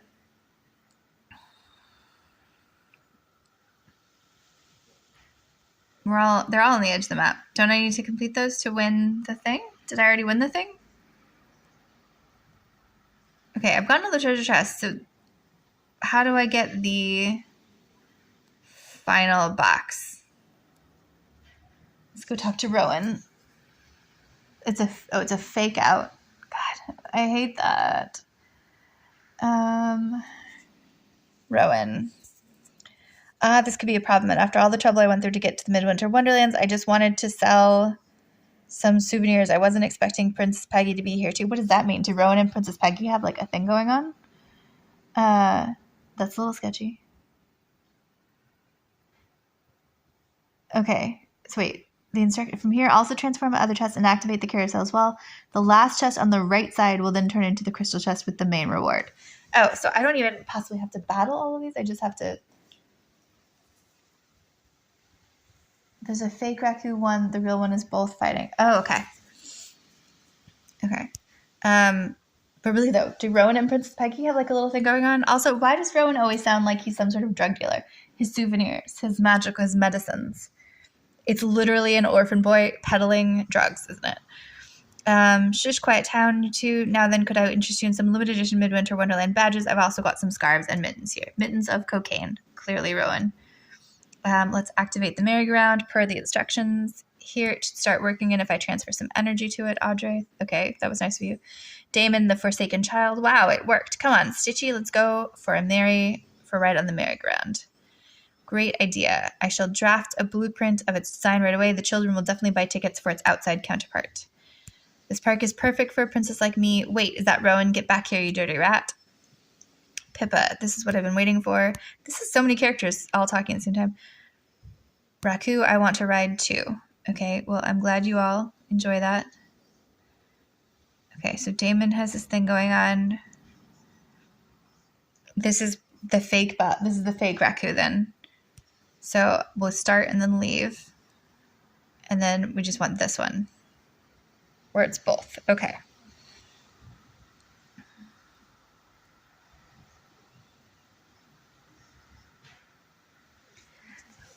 Oof. Okay, I will... backline tanks in the front. Sorcerers in the middle. Let's give this a go. Although 5, I don't know. Oh, okay, well that worked out so much better than the incredibly powerful souped up squirrel trap. What on earth? Okay, Raku, hey, how could you leave me behind like that? We could have easily taken those two out and claimed the grand prize for ourselves. Pippa, look who's talking. You threw off my entire strategy by getting in the way. Raku, it's all your fault. Pippa, no, it's all your fault. Your fault. So they're having a little bit of a domestic, but we don't care because we've gotten the giant treasure chest. Madara, as always, so many thank yous for the guidance because I probably would have kept trying to beat that Pippa. And potentially that Pippa was just actually unbeatable, which is evil. Okay, so Midwinter Wonderland's complete with 3 days to go before it goes away forever. So success. All right, and then that meant some fodder for the stargazing room. So let's stargaze. But let's also... So I have Kanisa and Rook as my pull. But this was a recent swap that I did because I had finished out Lucretia. So now it's a question, and Nomura, and so now it's a question of who I want. They don't have the legendary plus Aziz, and that would be the ideal one that I would want. But I do kind of love this guy as well.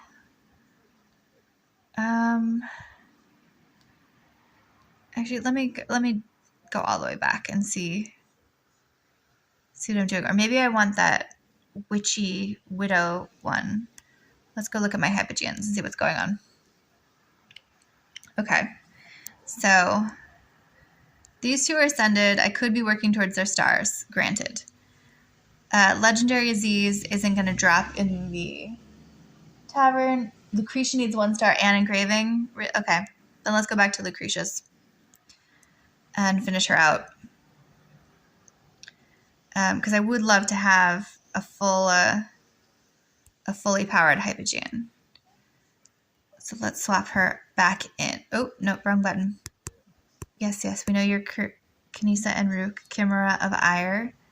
That was the wrong button. I want to do that, and I want to put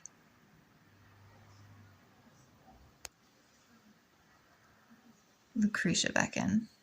Save. All right. Let's stargaze. Fingers crossed for something cool.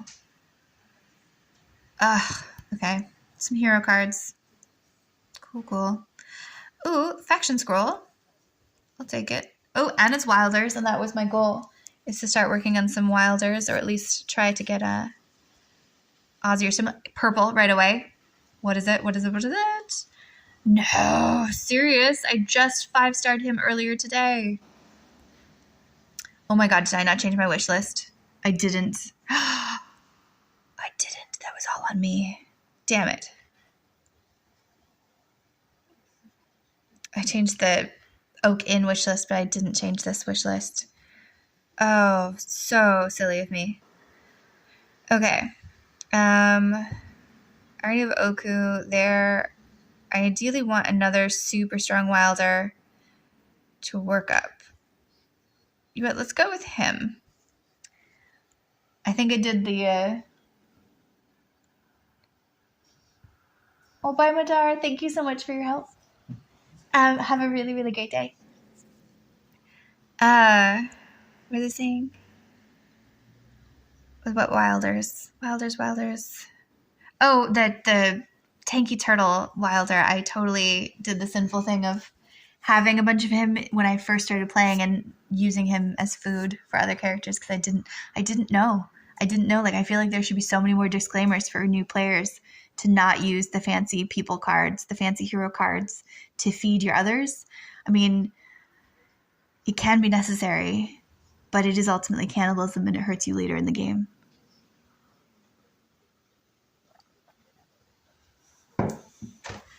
Okay. What now? Hi, Bama boy. Hello and welcome to my really random stream. Let me know if you play AFK Arena or not. I've been playing for a year. I'm not amazing at it. I am learning my way. I'm feeling my way. I'm exploring both that and trying streaming. So fairly new all around to all these things. But I particularly enjoy AFK Arena. Today is the Sunday drop for its kind of weekly quests sort of popped for the first time. And so I'm working my way through those. As well as some of the backlog that I have. You have 11 accounts? Oh my god, that's amazing. That's okay. Congratulations on that. That's really fucking cool. Does that mean with those, do you play in the the Legends Championship? That's so crazy cool. I'm still on my one account, though I've encountered a few folks who have several, but none as near as 11. Look at Bama Boy number 1 in the friends section, or in the, where does one do that?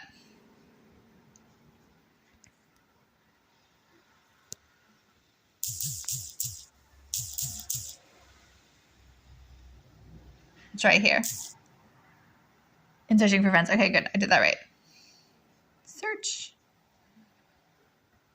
There are several.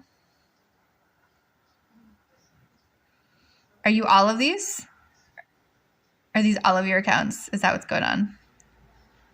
That's crazy. Oh, my list. Oh, shit. I always do that. Whoops. So many people. I love them. I hate trimming the friends list when they haven't. Leoza I've seen in game too often to fully trim. I think we're in the same guild, so I'm gonna skip her. But oops. Now I can add if there's space on yours. There we go. Bama Boy number 1. You're already full. Such is the way. They do make it really sneaky on that. That's part of the user base I don't super love, but it's not as bad as like Grand Theft Auto's ridiculous cross-friend shenanigans for adding people to teams and things like that. So it's still a better user interface than many I have seen. Bama Boy, let me know if and when there's friend space on your list, and we'll circle back around to add. Because I would love to see. Actually, wait, I can see your specs just from pulling you up on the list, can't I? Wait, and that's probably what you were asking me to do in the first place, rather than actually like friend in game. Search.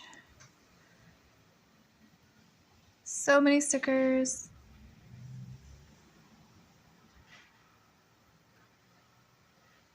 And I can see you're in, can't I? There we go. Level 344. Nice. So how long does that mean you've been playing? For 11 accounts. So right from the beginning. I'm so jealous of everybody who knew right from the beginning to just go for it. Oh, cool. And you've done the tower organization into factions. Yeah, no, I literally only have the two towers right now, and they are just a delightful hodgepodge of all of my characters that I've left in chronological order of when I acquired them. Oh, wow, you've gone full skins for everybody as well.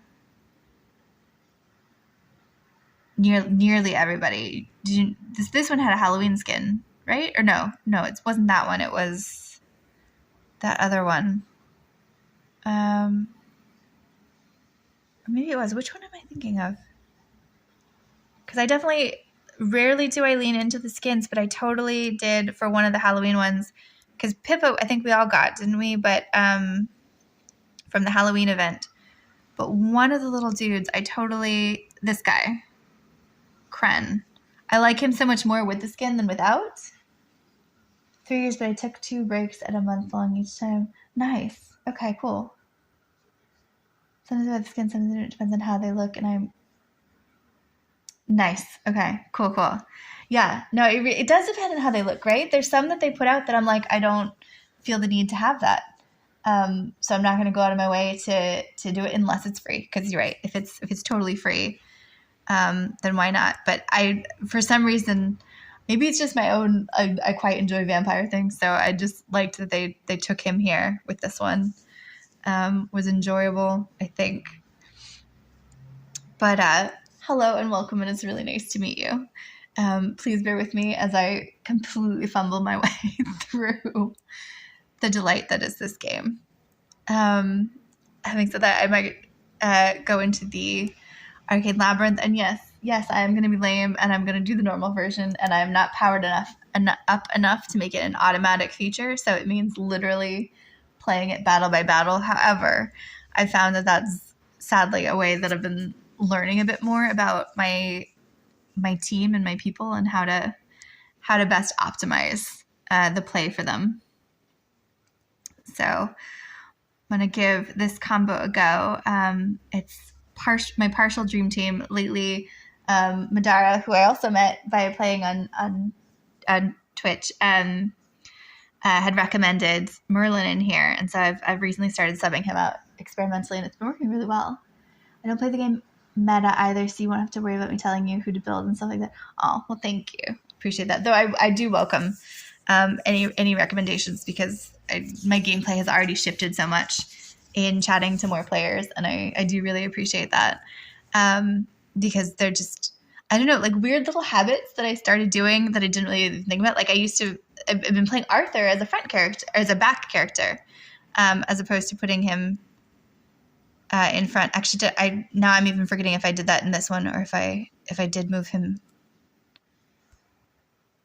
But okay, Praetorian helmet. Oh, terrorizing Qatar, totally. And yeah, just little things that I wasn't really thinking about that I'm now learning to be like, oh wait, if I just make this one little change, here's what might be possible. And oh my gosh, earlier I went through like 15 levels or so on my Mauler tower, because I rearranged the lineup based on some of the recommendations I've been getting from folks on Twitch. And I'd been limping my way through the towers. 1,080 days in the game. Congratulations. That is fucking killer. Oh, that's so awesome. I love that. I think the only thing I've ever had a streak anywhere near that is Duolingo, like the language training thing. But I haven't been playing lately. I've just been like saving my streak, and I feel like that's cheating. So I was actually going to give up the streak. The only advice I would give you is on dimensionals. I love dimensionals. Oh, I love the dimensionals too, and I welcome very much advice because I am kind of nearing that point where I've almost, I was doing the sort of mercenary. Is that what it's called? Where you borrow repeatedly the same dimensional for so long that eventually it's just kind of yours. And I wasn't sure who to go after next. The garrison. Thank you. Dimensional wise, I've been acquiring some of them in the drops of stuff. And so I have the Witcher characters, for instance, but my dimensionals are a very limited crew. It's literally like Ains, Melusina, the Witchers, and Arthur. That's it. That's it. No. So I still have Merlin and Da Vinci are still accessible out of the shops for me, but I haven't been super focusing on them. And Joan of Arc is now in the shop too, right? So I was just going to switch over. I need one more Flora, and then I was going to switch over. Okay, which relic? Deals more damage, lower... No. Okay, I'll go with Hunter's Grasp. And as you can tell, I'm totally just powering through the low-level battles, which is not terribly exciting, but slowly making my way through. And again, learning a bit about... I guess I'm not really switching out the characters in this instance. It's usually when my characters die, and then I have to try to, like, not use my little dream team. That it becomes more interesting. Actually, maybe I should just swap to the Misty Valley. That's usually more fun, just in terms of like rearranging and trying to get everybody to do their part. But let me finish this level of the labyrinth so I get my weekly points for that for a boss. Or is it just one? It's just one floor. Or do you get Mulan from the exchange and then get the rest of the dimensional shops before you garrison more? Okay, that makes the sense. Mulan it's like 50 days till Mulan, right? So, shwoof, because I'm pretty sure I used up all of my points on the back-to-back Witchers, and then I immediately got super excited about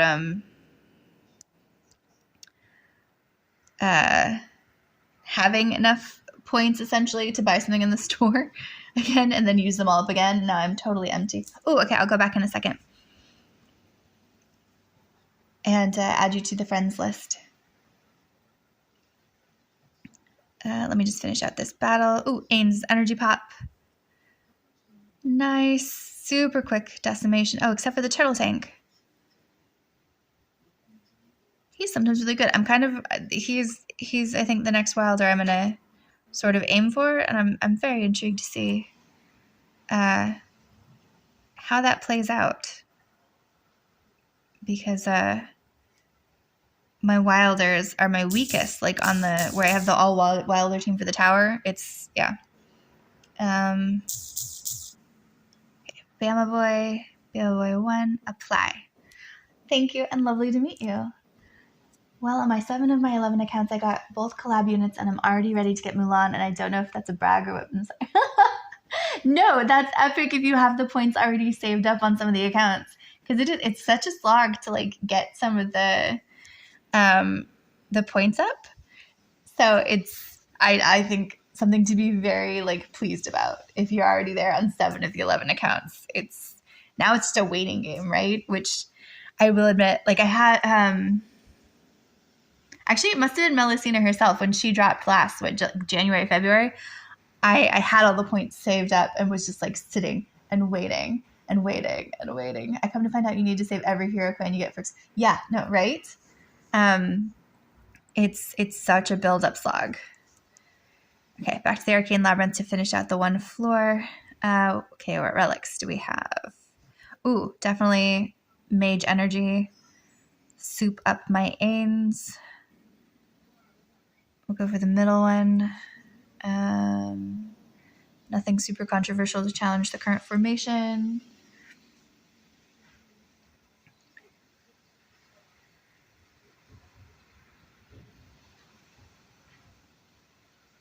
Blast. Look at that. I love when he does that. It's just, oh, it's so beautiful. He just, one giant blast. Everyone went almost all the way down. Okay, I'll go purple. Cave of Dexterity, just to get a little more powered up. Where are my heroes?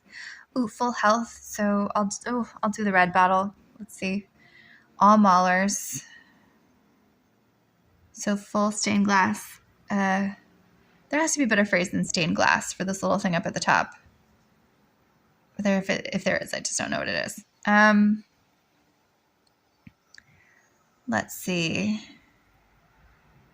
Formation-wise, oh, and then they have Moriel. Okay, who's she gonna hit? Just goes out into the middle, doesn't it? With her Star Core. You're gonna shoot poison ones across, but that's fine against Merlin, I think. She's gonna be frustrating. Okay, I'll give it a go with this formation. I don't know if you already know this, but when you comment on the clock, dude, in Labyrinth, even if you don't have any heroes dead, always choose it over the Stone Tower. It heals you more than the Stone Tower does. Okay.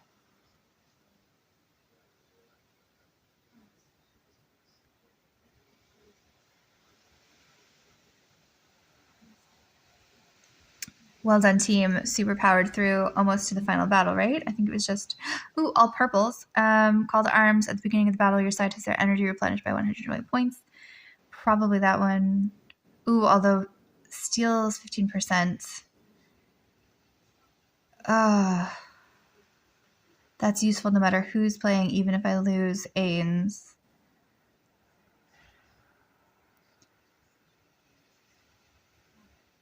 Five-second shields. Okay, no, let's go Demon's Deceit.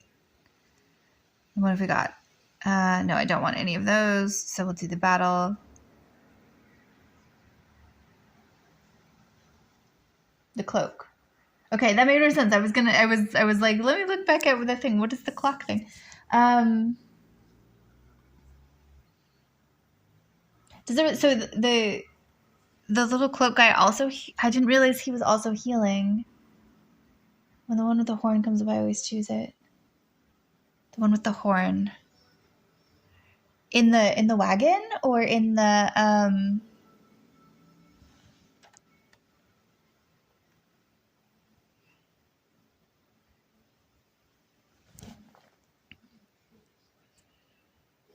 Okay, they're powering through. Everyone's doing good. Wait, who is left on the enemy side? Oh, Time Turner. Of course. And then we replay. That Time Turner today has just been a thorn on my side. This is like the third time I've come up against him and had to do a replay. He is diabolical. Yeah, the dude in the cloak heals also. Besides bringing your heroes back to life, he actually heals for 100%, but the Stone Tower doesn't. Sneaky. I didn't realize he was also healing up everybody else. Oh, that's sneaky. Okay, top tip. Thank you. Let's give it a try. Oh no, legendary. Always, if possible, let's go with the Mystic. I don't have anybody dead, but that will have hopefully given us, look at that. Full heals. Thank you so much for that tip. Okay, new lineup. Mostly Wilders for the faction points. Tazi v. Merlin is fine. Raku v. Entendre is fine. Aaron. I'm trying to remember, he's kind of diagonal when he runs across, isn't he? To clump. So he's going to collect them to clump in front of him, and Torn is tanky with his skull burst power on the floor. Okay, so current lineup should be able to handle this. Fingers crossed. Let's see. Okay, they have 2 shield bubbles, presumably coming from a Man in the Iron Mask up there. Oh, but my team just blasted through. Fantastic. Okay. So choose a relic. Pendant of Force. Greatly reduces health of all enemies at the beginning of battles. Supporters, War Flag. Backline heroes, attack ratings 20%, critical ratings 30%. Or the Rage Spike. Increases your hero's attack ratings by 5% for every battle they win. Ooh, I do like the stackable ones. That just makes me happy. Okay, actually, rather than switch to Mist Valley, I'm just going to plow through the labyrinth. Let's just finish this out. I think my health is pretty good, so let's go straight to the battle. Mostly wilders. Let's see. Formation should hold, especially since I'm 9s to their 3s. Let's see what they're doing. Oh. Energy Blast from Ains knocks out all but 2. Down to the bottom. Oh my god, if I had the Reaper relic, that would have been over so quickly. I hope I get the Reaper relic. It so rarely seems to fall for me, but I love it when it does. Okay, 50% ally receives 50% self. Let's go with Poisonous Embrace. Heroes' normal attacks have a chance to poison the enemy. Poison attacks can be stacked. Yes, please. I'm going to go with the middle one to give myself options in case there is somebody interesting in the wagon I want to grab. We'll see. Formation check. Okay, looks pretty snazzy. Having that Mauler Sorceress on the front line, I'm intrigued. She seems too squishy. And she was so squishy. But it's not the only time I've seen her out in front. I don't play with her. Which is Thali? I think she's called Thali. The Reaper relic is pretty much Assassin's Creed. Yes. Let's up the intelligence because I have a couple of those out. Abandoned wagon. Anyone interesting? Ooh, yes. I love the new Anubis mage for the Maulers. And I'll grab her just because she's there and I can. And I might as well see if I can do the reds since this seems to be a doable labyrinth this week. Okay. The twins and Respin. Oh, okay. So twins that move independently. That is the worst description ever of their energy-sucking powers. Okay, let's see how this goes. I am dubious of the Respin and Twins combination. That seems potentially quite powerful. I mean, look at all the little energy threads they're already sending out. Brutus is down health-wise. Ooh, but regained. Thank you, Merlin. I'm guessing that was you. And look at Ains with his lovely fire, this massive blast. Not a fire blast, it's like energy. Okay, yeah, I'll take the Yggdrasil branch. All surviving heroes recover 25% of lost HP after battles. Thank you. And let's go for the red battle here again. Lineup check. Ooh. Cecilia up against Merlin. I guess we'll have to see how that goes. And I might switch Entendre and Ains just so Gwyneth isn't shooting directly at Ains. Although, actually, since Entendre's going to move around, does that mean Gwyneth shoots at Entendre? Who is Gwyneth shooting at now that she doesn't have someone immediately opposite her? I'm not sure. Is she going diagonal? She is, but I can't tell at who. Cecilia's holding strong down there. Oh, she's getting a shield pop from Eldward, that's why. But my team's got this. We're good. Okay. Choose a relic. Celestial Blessing. At the start of the battles, allied heroes are immune to control effects and receive 40 energy points every second for 4 seconds. Each allied celestial on the battlefield prolongs the effect for 1 second. Actually, you know what? That sounds way better than either Heaven's Grace or Beast Claw. Because health generation is only partial agility. I do have, I think Entendra's agility, isn't she? But she's all right damage-wise. Okay, let's go for this next one.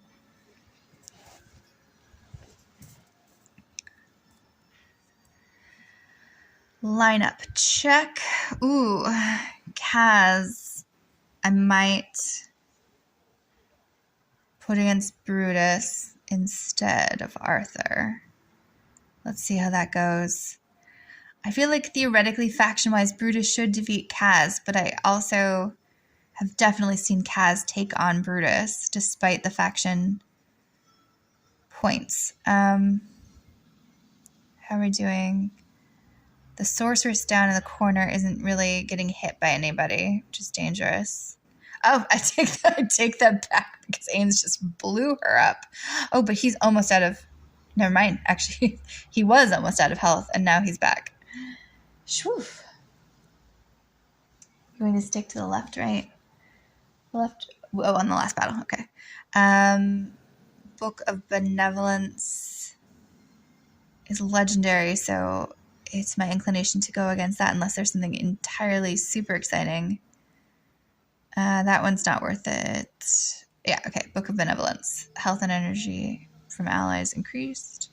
Bandit wagon, anyone cool? Not really. Okay. So, red battle it is. Lineup looks all right. So I'll give it a go.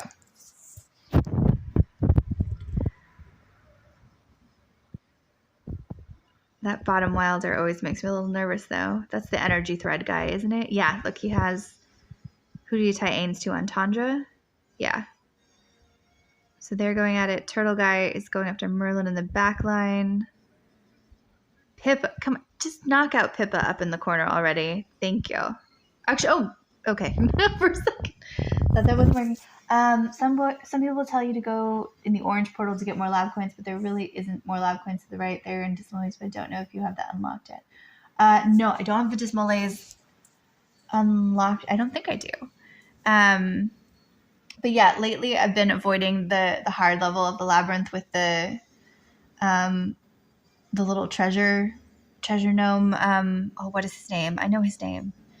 Definitely call to arms for the energy replenishment. And I only have the Fountain of Vitality, right? I can't go Mystic. I can only go Fountain because I was over on that side.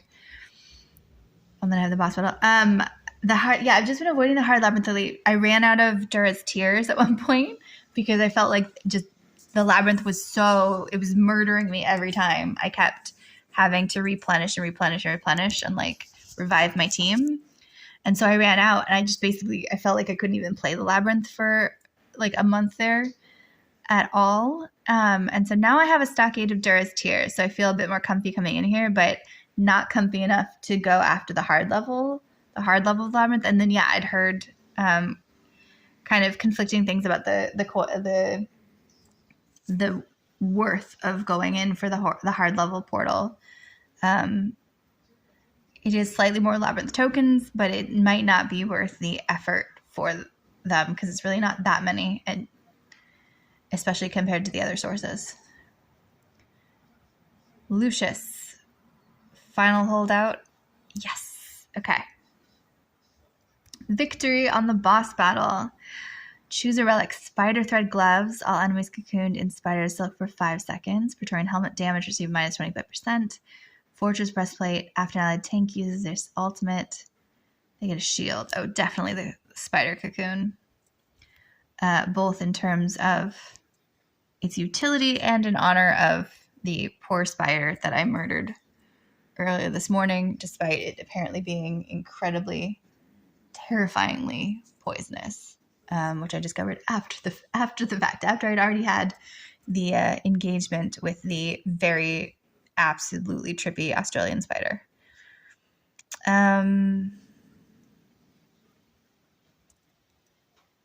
But let's try this trick with the Mystic Resurrection, giving all my dudes all their full health, which is great. Feeling strong enough to keep doing the red battles, so let's power through on those. Ooh, feeling pretty comfy with my maulers against this Wilder team, I guess. Let's see. This is interesting with the Wilders and then Sophia in there to buffer. Ooh, but the spider cocoon stops Sophia from her holographic pyramid, which is fantastic. Though she's going to she's going to reactivate before they kill her, which is unfortunate. Fontandra had gone middle instead. That would have been interesting. Oh, it doesn't matter. They've gotten her anyways. So speedy. That was a delightfully speedy battle. That's awesome. Okay, Pendant of Betrayal. Beginning of the battle, if an enemy is dealt damage, the allies will also be dealt damage. Protective shield, defense, strength. Let's definitely go Pendant of Betrayal. Anything in the roamer that I want? Not really. So Fountain of Vitality it is, even though we were already at full health. And then let's go red battle and put us back in the middle of the labyrinth. Another thing is the higher you are in the heart of the labyrinth. Oh yeah, no, definitely. And it was a rude awakening moving up into I'm probably still mid game. But moving from early game to mid game was a rude awakening for how much harder the labyrinth gets, for sure. It was crazy. It was, surreal, basically, is what it was. Okay. This lineup, I wonder which is, okay, so Cecilia theoretically would run behind to Entendre, but Entendre's going to run out into the board. So where is she going to go? Let's see what happens. I don't want to move. Merlin's already going to get pounced on by Gwyneth's arrows. Oh, no, not even. They're just going to entirely massacre the majority of them. Oh, man, again, wishing for the Reaper Relic, because look at those scores. Multiple of them would have been down already. So that shield guy was holding everybody together. And there's Cecilia. So she still ran across, but then she got a little stuck. Interesting. Sands of Time. Time is sped up, increasing your team's haste for 10 seconds. Boring. Sunstone. Allied heroes with 50% health or more will continuously regenerate energy. That would be cool if we were struggling for health, but we haven't been, especially since now, thank you, Bomba Boy, for the tip on using what did they call him? The cloak guy versus the fountain for health regeneration. The Book of War reduces the damage allied backline heroes received by 70% when they're still frontline heroes. Ooh, definitely that one. That will keep Ains and Merlin a little safer, which is always worth it. Oh, wait, no, we're strong enough to do red battles all the way through this time. So let's go into the next one there. Mostly Wilders again, but again, Respin with his energy threads. No, I don't think I need to move anyone. Let's see what happens.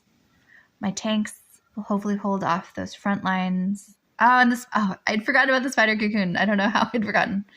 It's so great when that happens. Look at them. They're trying so hard and they can't. They've got nothing. And then bam from Ains. Energy blast. And he's already full back up to energy because we've souped him up so much for energy through the relics. I love it. Dodge for plus 40. It's kind of boring. I'm not using any wilds. I am using maulers though. Increases life mate's life leech by 5 points for every mauler on the... Actually, let's give that a shot. We don't need any more health, and we're not down any characters, so we don't need to go... Oh, wait, what was he called? The Mystic. The Cloak Mystic. The Cloaked Mystic. I'm at chapter 40, and they say I'm not even in mid-game. Really? Okay, then I'm not... Yeah, then I'm definitely not in mid-game yet. Because I'm still low 30s, level-wise. Damn, okay.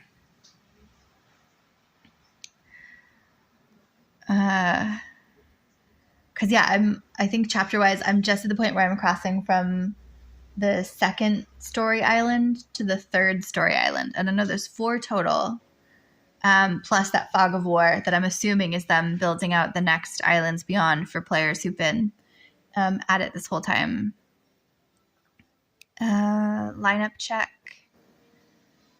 I think good. So let's go. See what happens. Gwyneth again shooting at Merlin, but he does seem to be holding her off really well in the middle of the battlefield. I mean, why didn't the siren get cocooned in that particular instance? I wonder what power she has that holds off situations like that. Because I would have expected her to get cocooned. Okay. The Moonstone. 50% energy or continuous health. That could be cool energy-wise. Tome of Necromancy. Graveborns. Not playing with Graveborns right now, so no. Bloodthirst Shield. Increase your hero's defense ratings by 4%. Stackable. Let's keep pushing on the energy build-up because that's been working really well, and I'd love to see how quickly Ains can energy blast everyone. So you already passed chapter 27. I think I'm in 32, 34. We'll look back at the main screen in a second because we're almost at the boss battle, and we'll go dig in on the main chapter. Shit, I just pressed the button. I didn't even look at the lineup. I hope this goes okay. Okay, we're good. Although having said that, it is ironically Pippa who's still standing, and we had the Pippa incident earlier in the Winter Wonderland, so hopefully they can kill Pippa in this one. I've got to admit, it's always really, for when it's the cutesy characters that you lose against, when they're suddenly super powerful, it's always weirdly extra special embarrassing. Like when Namora, the sheep, or Pippa do something terrible to you. Let's go with the Firebringer increased attack ratings. Okay, so I have 84. That has a Hypogean in the mix. They both have Hypogeans in the mix. But this is that's the time. I don't want to go in. Let's skip the time turner, even though it's the stronger battle. Let's see if I can defeat it. Ooh, but let's put Entendre against Nara's Harpoon. Okay, let's try that formation. Everyone else looks pretty solid. Hello, Buck. Greg, how are you today? Stop the killing. What killing? That's the point of this game. It's all the killing. Would you rather it's the admin / you want to talk your PvP? That's all about the killing.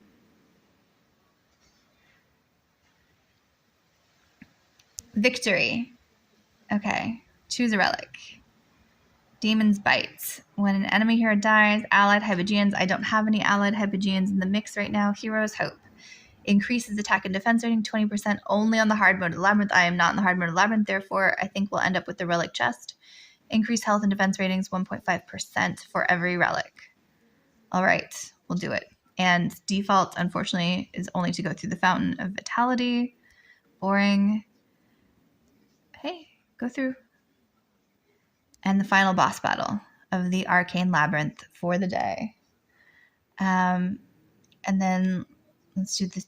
I'll check the story thing and then maybe some Misty Valley. We'll see.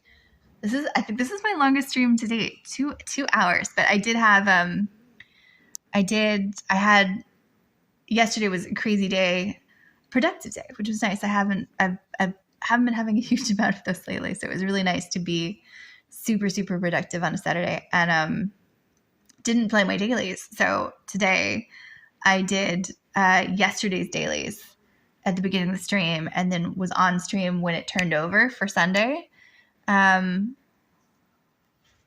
yeah, so maybe we'll do some Misty Valley. So success on the Arcane Labyrinth. All good. Okay, so let's check out the main story map. Oh wait, it's in campaign instead. So I'm past 27. I'm level 30. I'm level 3453. And I'm, level 34, the Sunken Lands. Which one is 27? The Praying Jungles. Oh, interesting. Then I have so wait, is the Dismal Maze, is that the group version of the Labyrinth?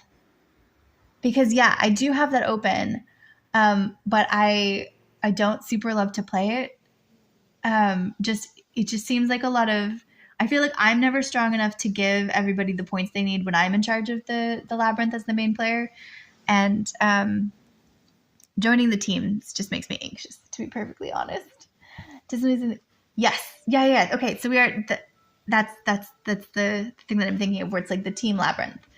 Okay, cool. So yeah, I do have it open, but I haven't been using it. I've still been working my way through the labyrinth on the left-hand side when you can go in. And then see, so I'm on the 34th of Sunken Lands, but nearly through that. And then I get to move on to this 3rd story island and then the 4th story island. So, and then you said chapter 40. So you're just finishing, you're on the Tidal Mountains. So you're almost done with the 3rd story island. Okay, cool. Fabulous. Ooh, what did we pop in the quest? Oh, like what did we possibly pop in the quest? That's right. Heroes Labyrinth. Purchase a piece of gear from the guild store just to close this out. It is recommending. I'm just going to basic these. I don't want to use them up. I want to save those for Mulan when she drops. That only got me to the next treasure chest, not the final one. Actually, you know what? I have a shit ton of things in my bag from all of these different quests that we've been doing. So let's collect all of these hero cards, even though they're blue fodder fuel. This one makes it a whole lot funner because it's basically you join a team and you get to use your teammates' heroes. So if you join a team with an older player, you get to use all the heroes they have. That is true, and it's cool. Like a nice way to experiment and utilize especially the characters that existed in the game before I joined that I don't necessarily have, because I didn't even get to do like the guild trials, right? You want to know of a quick way to collect all those? You see the 3 arrows in the top right corner. Oh yeah, no, I know. I know it's there. I like my sad little getting to watch it pop. I don't know. It's the secret gambler in me, especially when it's stuff like that. Look at all those lovely goodies built up from the day of different quests or seeing. Oops, we actually have to merge people. I don't have enough hero slots. That's kind of fun. Auto ascend. Confirm. Okay, now we have enough hero slots. I do use the quick collect for the bag when it's ooh, I got an Audrey and a Leica. That was a good pull. Oh, did that let me power up? No, okay. So now I need one more of her to merge her into gold. And then what's going on with Leica? Was that anything? Was that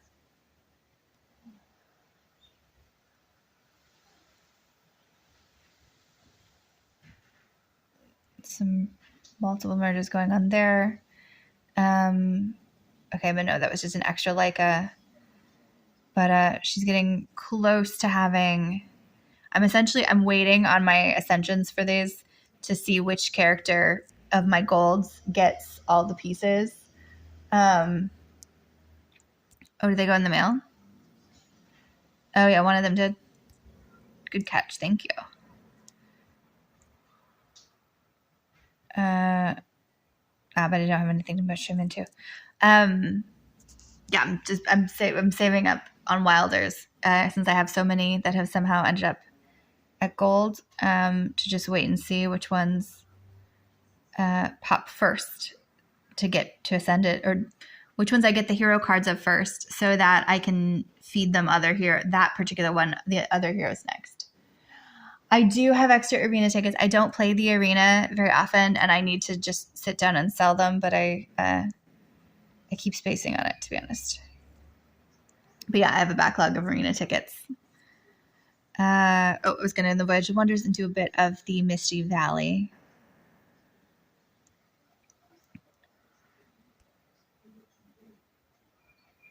All right.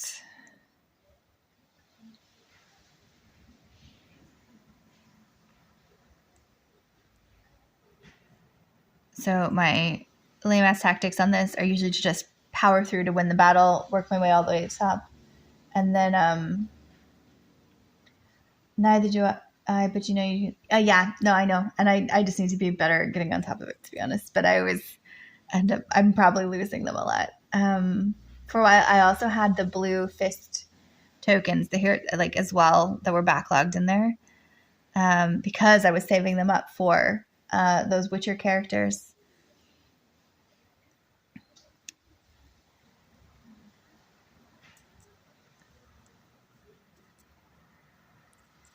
Okay. My goal here is just to win the battle and plow straight through the line and then go back and at the very least collect the purple hero tokens from those levels, because it's funny, the first couple of Misty Valleys I totally played like obsessively, like I need to complete the Pokédex kind of a thing. But lately I've just been in it for the purples. This is not going amazingly, and I think it's the celestial robot guy. I need to learn more about him because he has been popping up more and more lately and is ridiculously irritating when he does. Because look at that. But kind of cool. I like that there's this sort of architectural character. What I do is buy dimensional stones from the garrison when 2 collapse come up and I have extra resources to go to my email that day. That way I don't lose them until there is like 7 to 8. That's sneaky. That's really clever. It's like converting them into storage and then rebooting them when that's clever. See, so I've got to admit, the streaming thing terrifies me because I'm pretty sure I'm just prattling on endlessly about nothing and often just totally to myself. But I have learned so much about this game from the folks, from the AFK players who have hopped in to say hello and be like, who is this random ass woman playing our game? Thank you for these tips. I really appreciate them. Like, really. I think I was saying to Vidar earlier, like, how much I've already learned from them coming in, and so many tips. Because yeah, I've just totally been letting whenever an exchange comes up, I've just been totally losing these points and thinking there was nothing I could do about it. But you're right, it's like a black market conversion, and I love it. I never had thought to do that. Genius. Okay.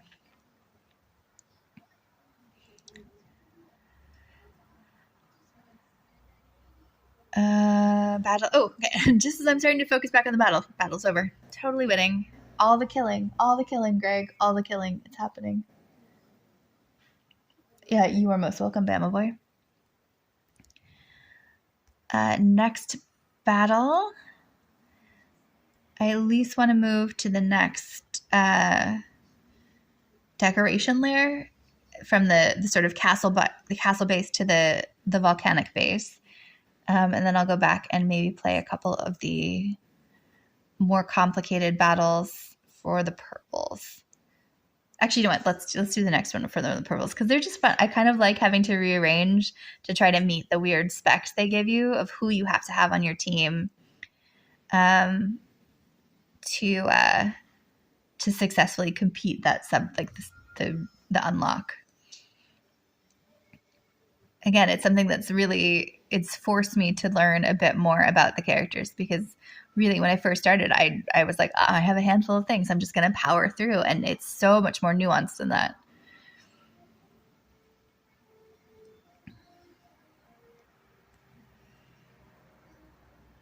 Okay, so that's unlocked. Let's go over here. Check out where I have some purples. Okay, 4 grave points in the formation for some purples. Let's go. Begin battle. Actually, wait, what was that second quest?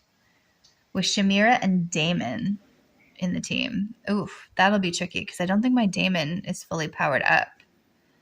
But my Shamira is. And doing it that way, essentially...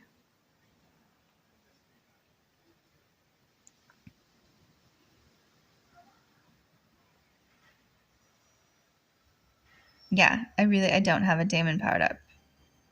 But he does count as a Graveborn, so maybe I can just make up for him with a really strong team around him And therefore, let's totally put in Ains in the hopes that he can just energy blast everybody down as my 5th, because I need 4 Graveborns, including Daemon and Shamira. So let's have Nara harpoon across to get the Celestial Helios. Able to strengthen his allies by granting them shields and crafts divine obelisks with his ultimate skill in order to protect them. Okay, that's good. Because therefore Nara will distract his shields and possibly this obelisk thing that he's doing.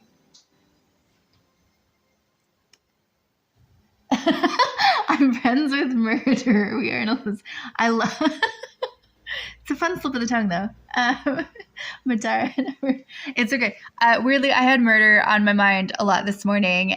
In that I went to pick up some stuff that I was buying on Facebook Marketplace, which I have not. It's the first time I've done this in the new place that I've moved to in Australia, and I was like super sketched out and had a bunch of people like being my security checks of like, I'm going to this place, and if I don't come back in an hour, like I've been murdered kind of a thing. The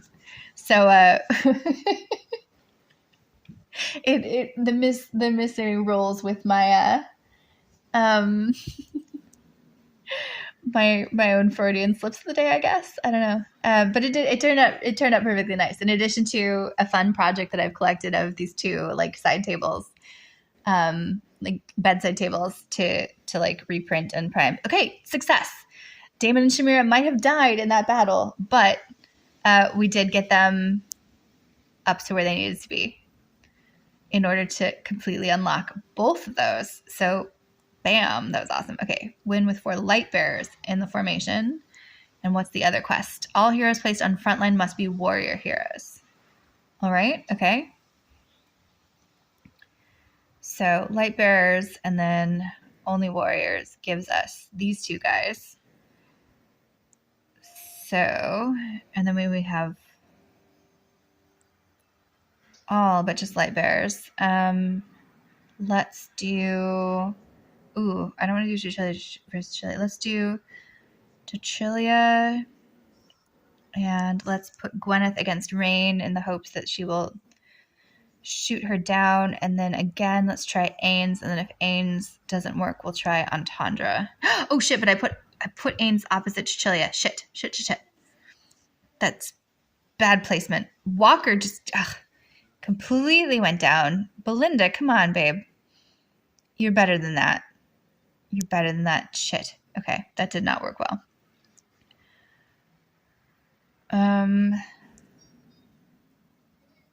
Entendre is a warrior, so maybe let's Entendre on the front line. Ooh, but actually let's keep Rigby and get rid of Walker, because let's be honest, Walker went down. Oh, but that's also because Walker's level 1. He's ascended. He's just, but I haven't re-leveled him. Okay, I feel a little bit better about that. For a second, I was gonna be like, wow, I worked so hard to ascend him, and he's absolutely rubbish. No, he's not absolutely rubbish. I just haven't put him on the resonating crystal yet to be as strong as the rest of my peeps. And then Peggy on the back line feels weird, but her soldiers will pop out to protect her from Chichilia on the other side, won't they? Yes, they will. Okay, cool. So fingers crossed. Here we go. Entendre and Gwyneth combo packing to take out Rain. Oh shit, it's just down to Entendre. Can you hold it? Come on, babe. Damn it. Okay, let's reposition. Let's switch those 2 around. When I do Misty Ballet, I just go through it with the exact same thing. I don't worry about getting every one of them done. But I usually, just for the straight line, I usually just plow. But I like the purple tokens. So Walker is absolutely rubbish. Oh, it's a shame. Use him as a link hero for Dimensions because you never want him on any of your teams. Oh, I can see that. Initially I had earlier at one point Rowan was one of my, like, right starting out, he was one of my higher ones when I got Ains and Melusina. And so I didn't want to tie that didn't work either. I didn't want to tie them to my extreme highest ones like Entendre, Saurus, or Thorin, because I was like, no, I don't. I want to play those with Melusina and Ains, so I don't want to lose them. And so it became Rowan and Ains were tied together for a really long time, and I only recently untied them because so many other characters had gotten stronger than Ains. Maybe I'll Cecilia versus Cecilia. But it was really funny having Rowan there because I don't super love Rowan. Like, as far as the healers go, I feel like there are other better ones in other factions. He's all right. I do have a theory that I pitched earlier of just, and I don't know if you're the super but of Rowan essentially being this orphaned drug dealer boy, because let's face it, that's literally what he is. He's like some sort of weird little, like a little newsy kid from the 19-teens who sells newspapers and is a little too aware of the ways of the world at the age of 8, selling his medicinal wares. There we go, team. Nicely done. Loveliness. But yeah, I'm addicted to the little purple tote. Like, I love being able to go into the bag and click those things and just be like, yes, the hero cards. It's an addiction. It's dangerous. That's how they've gotten people into the game, though, isn't it? They're sort of little pieces of, I don't know, chess-like strategy going on with the hero formations, cross-referenced with a little bit of some slot machinery antics. It's very clever. Oof. Entendre against all 5? No. Actually, wait, what was I? Why am I even battling that one with my current team? Because I need 4 wilders. I'm not even paying attention. I'm just getting overexcited about the game. Okay, and oh shit, I'm not going to be able to do this one because I don't have the tanky guy and I don't have Solis. Okay, so maybe let's go back to just the basic plow through. And see if I can't just...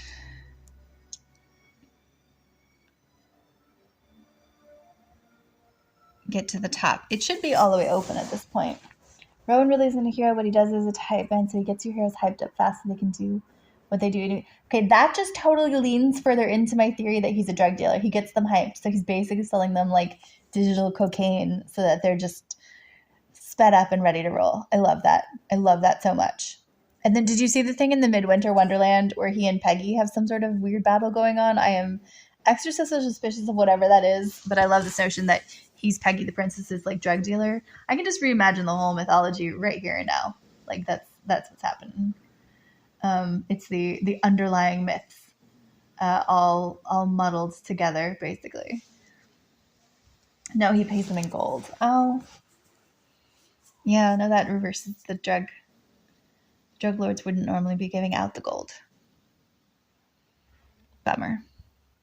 All right, so we're just going for a general win, so we can go back to Dream Team. Whoops, nope. Entendre up on top, Merlin on the back line, and then let's pop in Arthur as another tank in the front. But let's put him opposite Thane so that Brutus doesn't lose points against Thane's Lightbearer faction dominance. All right. Thane always makes me nervous. I haven't quite figured out his mechanics in terms of he like runs into the middle in diagonals. And then he sort of disappears. And then he comes back and he runs in. Although maybe they've killed him actually on this particular one. Ooh, so close, guys. Still have to do Thorin's second death. There we go.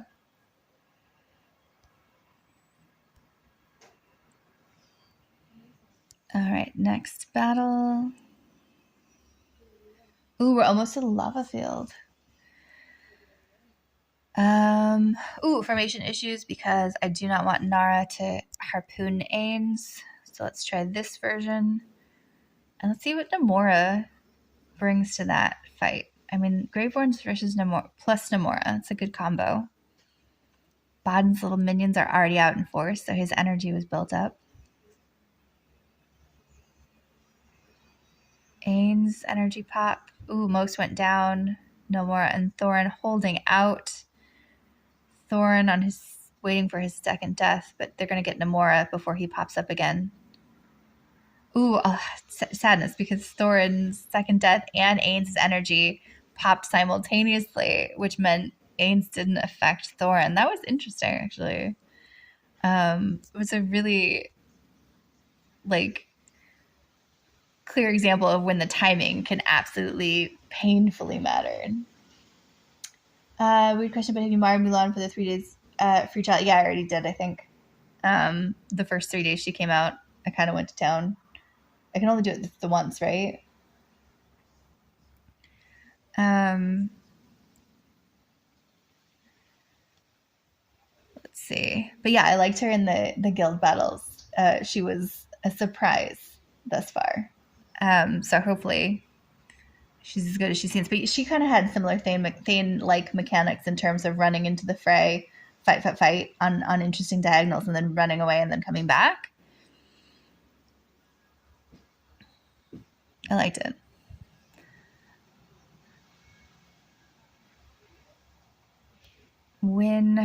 Okay, and now we are in the final stretch of the Misty Valley on the volcanic plains.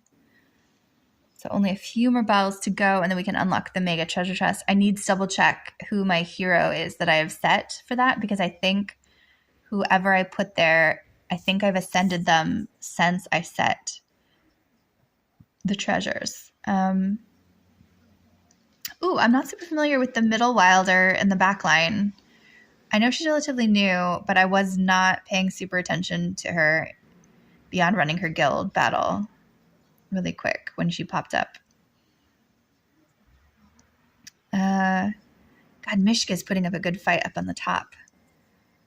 Their wolves are attacking Ains. She's just holding strong against Antandra, who's, of course, right as she finally starts to make a dent in Mishka, runs off. It is Mishka, isn't it? The wolf lady?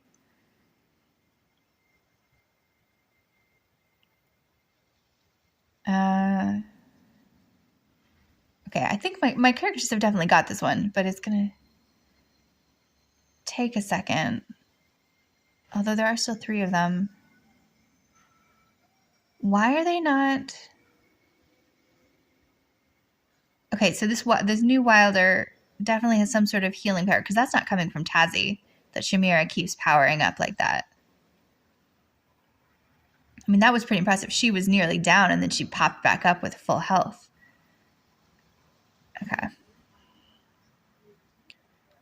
Interesting. We will learn more about her anon. Yeah, that's her, the new Wilder superhero. Okay. Suspicions, correct. But see, this is also something I just like about, I feel like at first when I was playing, I wasn't super observing all of the characters and their full battle specs. I was getting familiar with the characters I was playing and what my characters were doing, and kind of paying a bit more attention to the offense, the offensive. And lately I've been a little more into okay, wait, but how do I best defend my characters so they don't do what they're doing right now, where literally my 2 most powerful ones are down. I doubt very highly Brutus and Merlin can carry this on their own, especially with Rain in the background buffering Zafrael. Yeah. Shit. Okay, let's try this again. So that lineup did not work. Okay, let's try Brutus against Kaz. Where is Zafrael going to go in? Well suited to fighting besides allies with explosive skills in order to trigger his electrical transference effects. So he's amplifying. Flora's kind of buffering from above. Oh no, it's Flora that flies above, not Rosa. Or Rosaline. Rain is buffering. Scarlet is just maging after everybody. Let's send Antandra against the 2 at the top faster. And shield Ains behind Brutus a little bit better. Let's see what happens.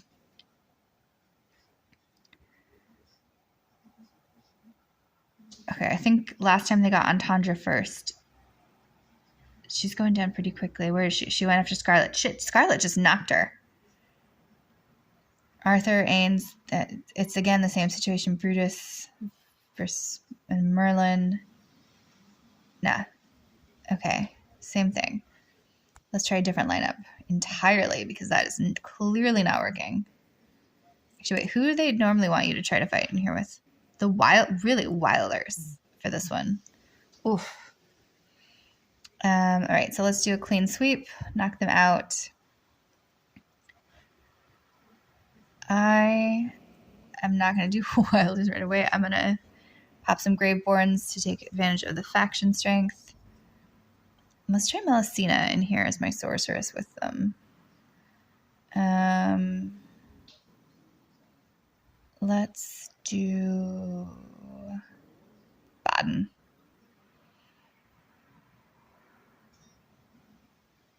But let's actually put Baden on the top.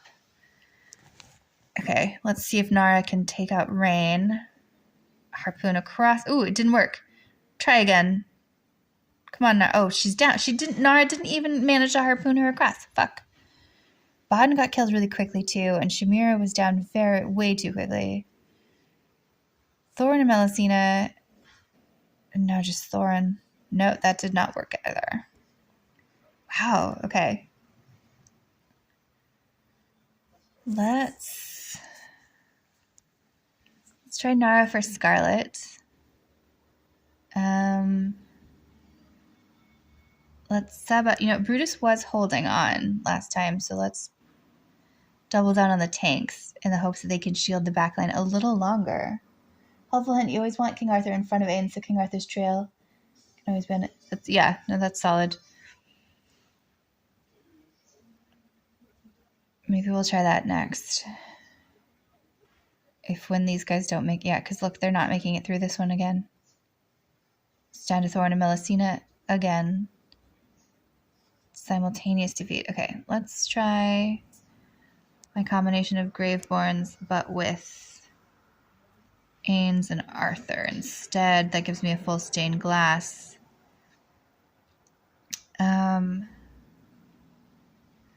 Although let's try Nara for Zafrael, maybe? Let's see. Okay, at least Nara got Zafrael over.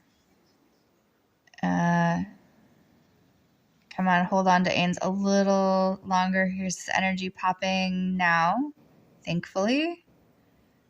Ooh, it didn't really knock many of them for a loop, though. Thorin, but it's at least, but it's still 4 of them. That wasn't great either, shit. Oh, but wait, I'd moved Ains, and I didn't get Arthur in front of Ains, like you said, so let's try this again with the actual following instructions. Have you not been using Beast this whole time? Oh, shit, that's right. I didn't assign a little creature. Let me put the little health creature up there. I only recently learned really about what the beasts were doing. I initially just was like, what is this extra card pull that's going on with the lures? So yeah, let's add the little buffering beast, maybe? A little heal. This is the healing one. Madara had recommended, at least for the labyrinth. But that's all I know. I'll give it a shot. Okay, so this is the same lineup as before. Nara pulled Zafrael. They got Ains before he even did an energy pop.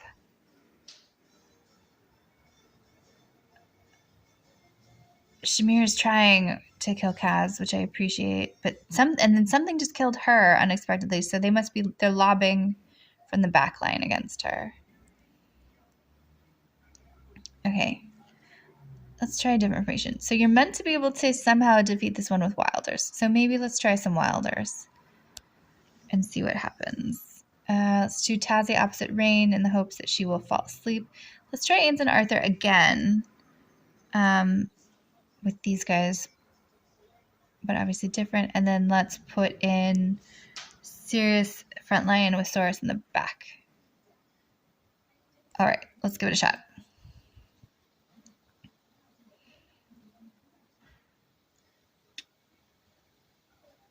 Okay, Arthur's holding, no, Just bam, bam, bam, just insta-death. That was even worse than before.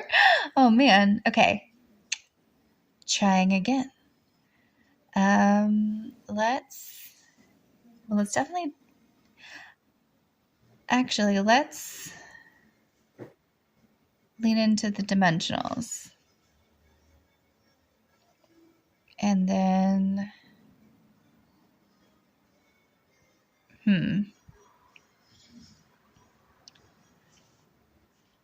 Let's counter their Scarlet up there with Belinda. And then since I went Light Bear, let's do Peggy is my next strongest Light Bearer tank.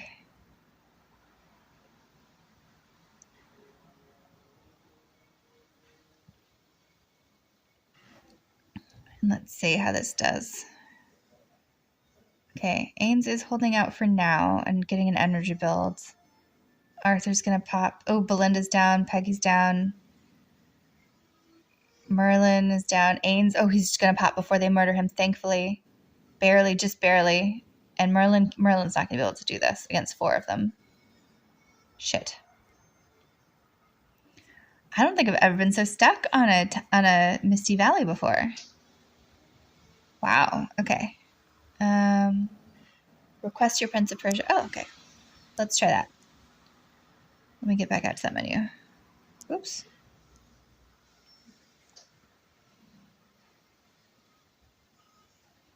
Short turn.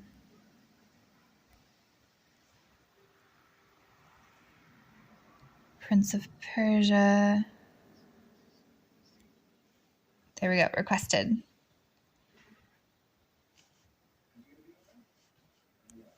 Dark Valley, Voyage of Wonders. Back to the Misty Valley.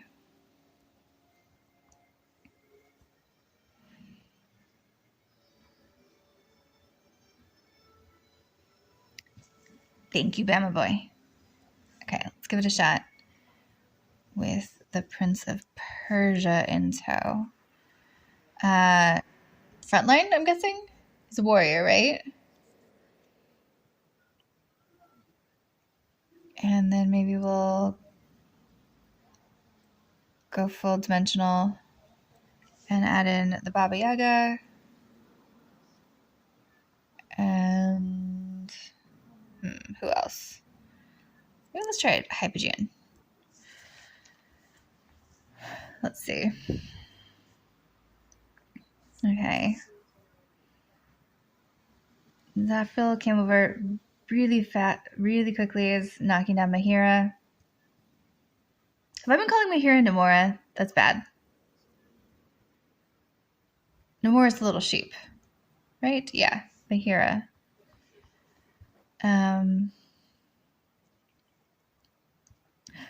Ooh, this is nice. Bama Boy, thank you. Okay, so what was he... Wait, let's go look at his thing. Can I see that from in here?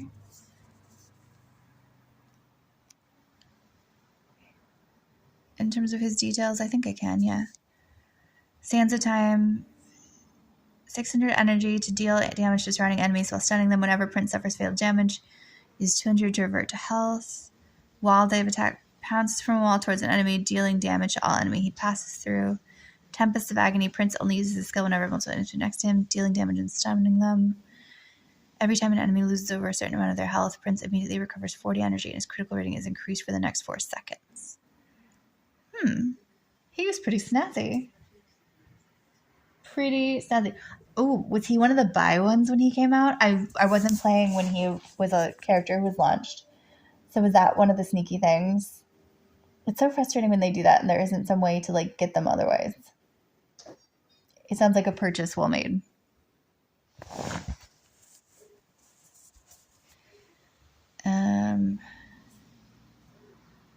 All right, let's get back into the Misty Valley and finish it out for that main surprise thing. Or not main, not surprise, prize, the main prize.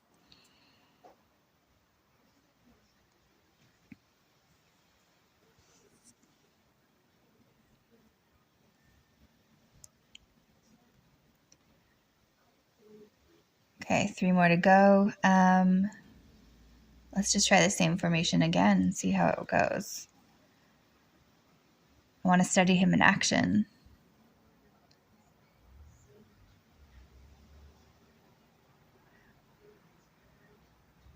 Okay, so there's his jumpy thing where he jumps off the imaginary wall to like stun, right? He's going to finish them off with an energy burst. Ooh, and Melusina right behind him. There we go. Okay. Oh, and that was nice. There was an accidental win with all 3 of my mages back there. Oh, it's just one more boss battle. Okay. One more boss battle and the final gold.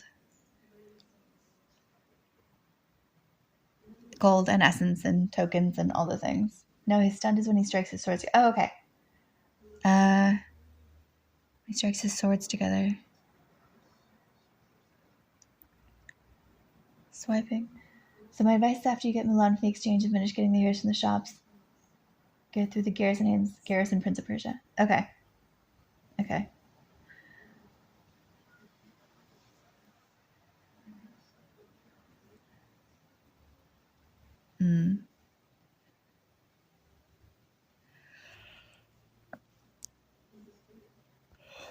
It is funny with the sped up animation, right? Like I love that it's faster to do the games, but at the same time I miss seeing some of the detail of the animations, and not just miss as in like I don't get to see. I mean miss as in like I know that they're doing all these things that are just happening so rapidly they don't. Hello, Muffin King. Yes, we're at the point with clearing the dailies and trying to beat out the last couple of battles in Misty Valley, just straight plow through kind of a thing. But I've been running into some tricky ones. Okay, so this lineup did not work for that one. So let's try a slightly different alignment. Move Prince of Persia down and King Arthur and Ains up to the top. Melusina I'll leave in the middle. And then let's put in, it's mostly Maulers.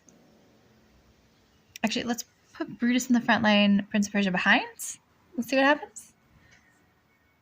Although I did put him against the Graveborn horse guy.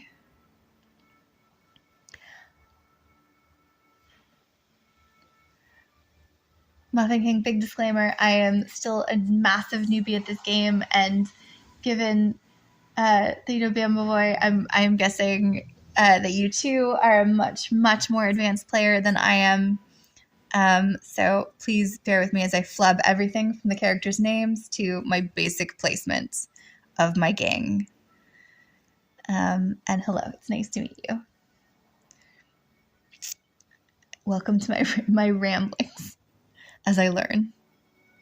All right, Melusina and Prince of Persia powering through on the team. Oh, and getting us that, it's probably a purple actually, with 4 Celestials, Hypogean dimensional combos. That I did not realize was the particular challenge for that one, but that still worked out.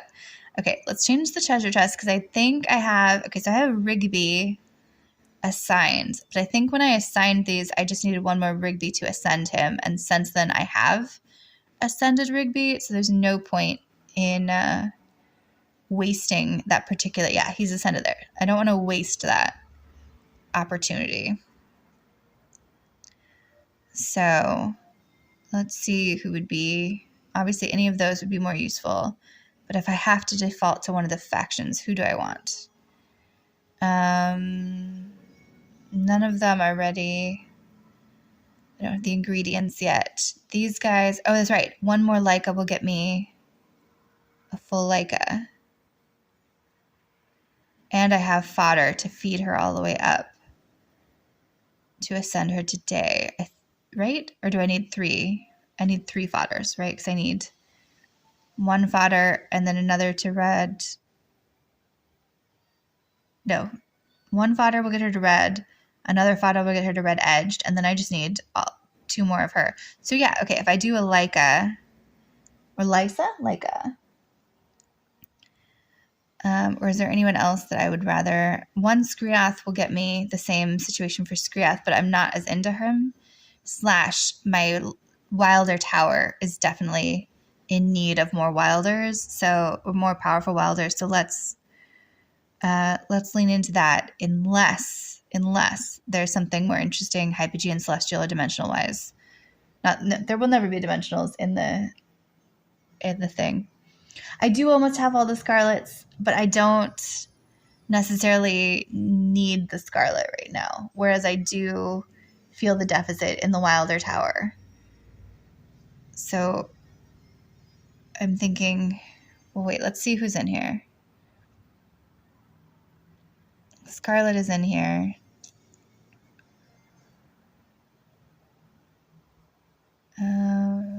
Leica is in here as well. Okay, no Hypogeans or Celestials, right? Right. Although there's the new Healer Wilder that we were super impressed with, and Oku, who I would love to power up the stars for, and my Anubis Mauler that I'm targeting next. But you know what? Let's just ascend Leica. And stop. I'll stop thinking about it. That's what I need to do. All right. Let's go back and go through the portal and collect all of the lovely treasures from the board and all of the lovely treasures from in here. Fabulous. Okay. So let's go back to the bag and pop her. Because, right, she came into the bag rather than... Oh, I guess she didn't. Ooh, but there's some purples here that we can pop. Graveborn Horse Guy. Ooh, a Flora. That's exciting. That might also equal a bump up of interest.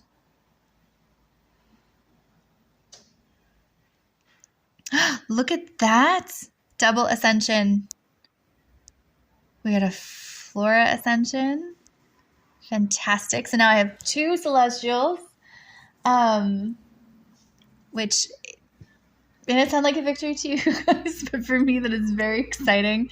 I only just ascended Wukong recently, and it is my dream goal to get the Resurging Flame Tailene all the way up to speed, and I'm nearly there. Check it out. I'm so proud of this because I'm 1 Tailene away from having the Gold Edge Tailene that will get me... that added to the Red Edge Tailene will get me the... oh, wait, and I got so distracted. I didn't even deal with Leica. Okay, so fodder. So gold-edged Leica becomes red Leica. Signature item unlocked. Cool. Oh, and then red Leica becomes red edge Leica. And then... dun dun dun! Ascended Leica. Leica? No, I didn't. When was the skin? The free skin? I must have missed it.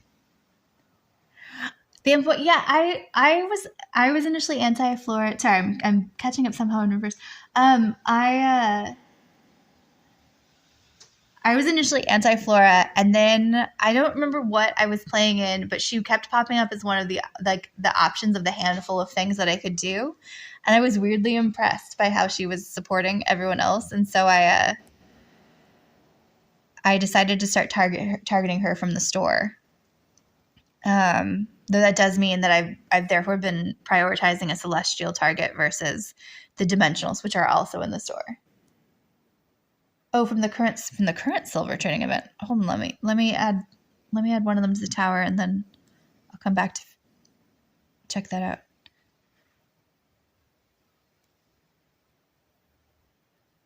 Is my tower... Why can't I add them to the tower?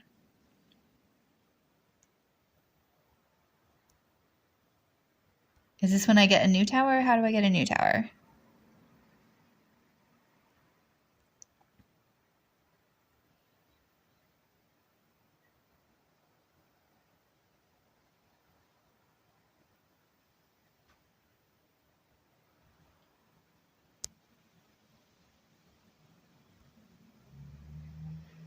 Spend 300 to open the third one. Yes.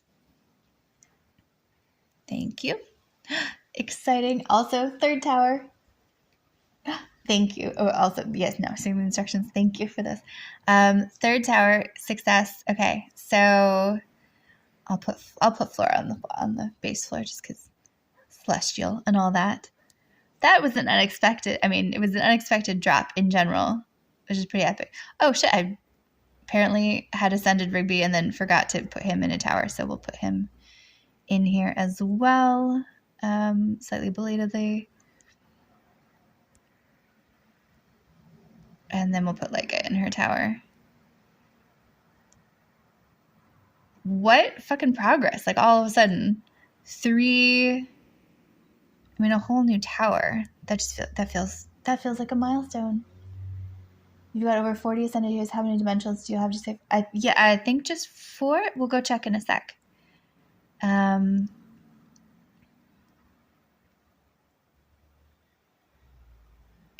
okay, and now the tower is working on Flora's thing. Oh, wait, I don't think there's any interesting furniture to give her, but just in case. I mean, every little bit technically helps, I suppose. Or mathematically, not even technically.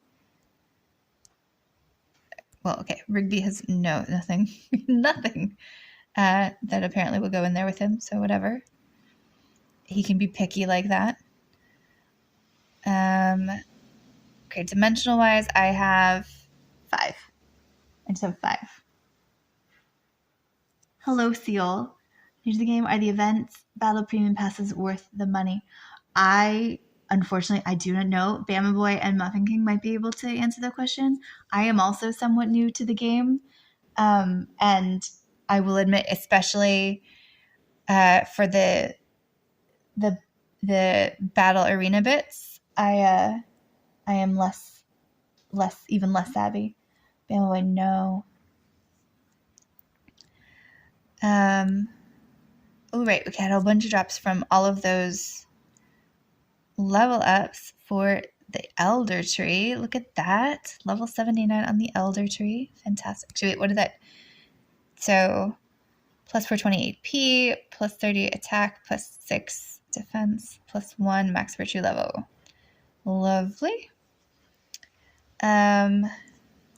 What popped in the guild? I thought when I did everything earlier, daily-wise, I had run through these. But my guild wasn't ready. Oh, the Hellscape.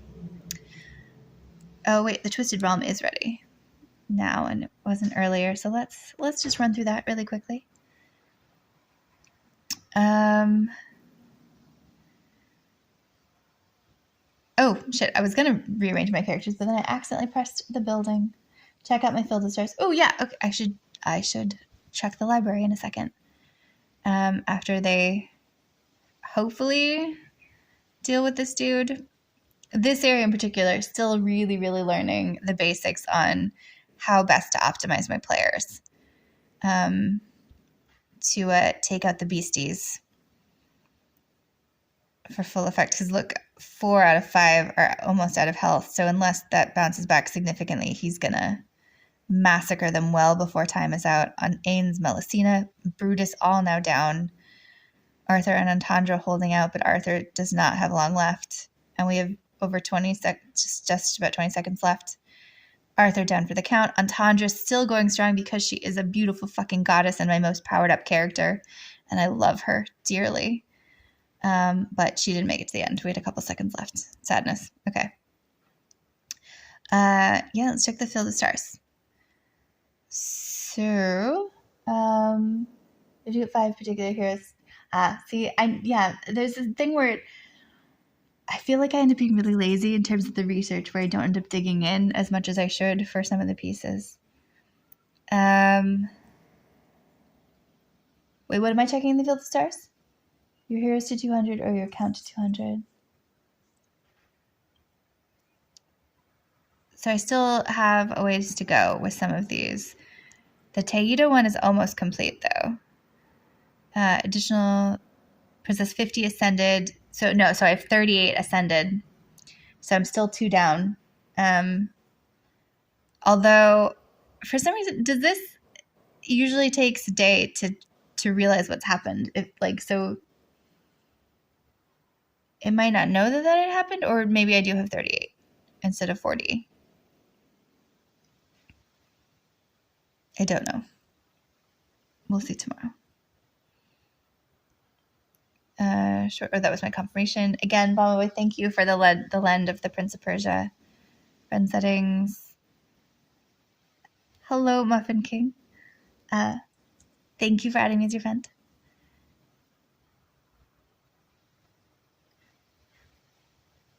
Seal, do you want to friend up inside the game as well? I will make a space.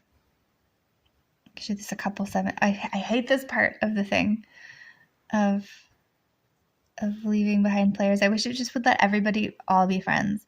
Oh my god, there's no way I'm going to unfriend Faerie. Faerie in my league has been rocking it for so long. I know that name. When I know that name, I refuse. Okay, let's see. You said there was the skin. There was a free skin? I thought there was just the buy skin. Oh, it is through an event. Which event? Sorry, math didn't sound right, but it added up right. I meant you've got 2 tiers filled, which is 20 plus third one. Yeah, no, so I think what's happened is that it hasn't necessarily like twigged that I have 40 now. Because I had 38 and it's telling me I have 38, but we just upgraded Flora and Leica. Dimensionals don't count. Oh, sneaky. Sneaky. Noretsu, hello. Oh, I'm on Team Taylene all the way, but that is my personal opinion, and particularly the Legendary Plus Taylene. She is one of my top favorite characters of all time, as opposed to either versions of the Thane. But I am not. But see, I was gonna say that, but I am the newer player here, and Muffin King and Bama Boy may well have better opinions, and they're saying Awakened Thane. The Awoken Heroes both, just choose which one you want. Yeah, and also the luck of the draw also really does matter, doesn't it?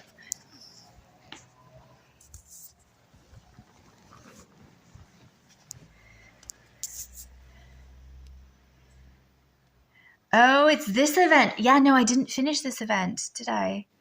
Okay. So let's see what the storyline was for this one again. High-tech Earth, a groundbreaking prevention against charcoal poisoning, femme fatale antidotes to become obsolete. Femme fatale antidotes. I enjoy that phrase. Femme fatale antidotes to become obsolete. Huh. Exclusive interview with Ore Valley Mayor Anasta achieved agreement for the Foundry of the Future for limestone ores is bright. What is this? Spiritus. Sericulture workers demand better pay. Textile boss refused interview. Sericulture. What is sericulture?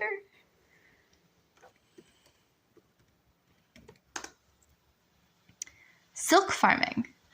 Oh, that's very specific of them.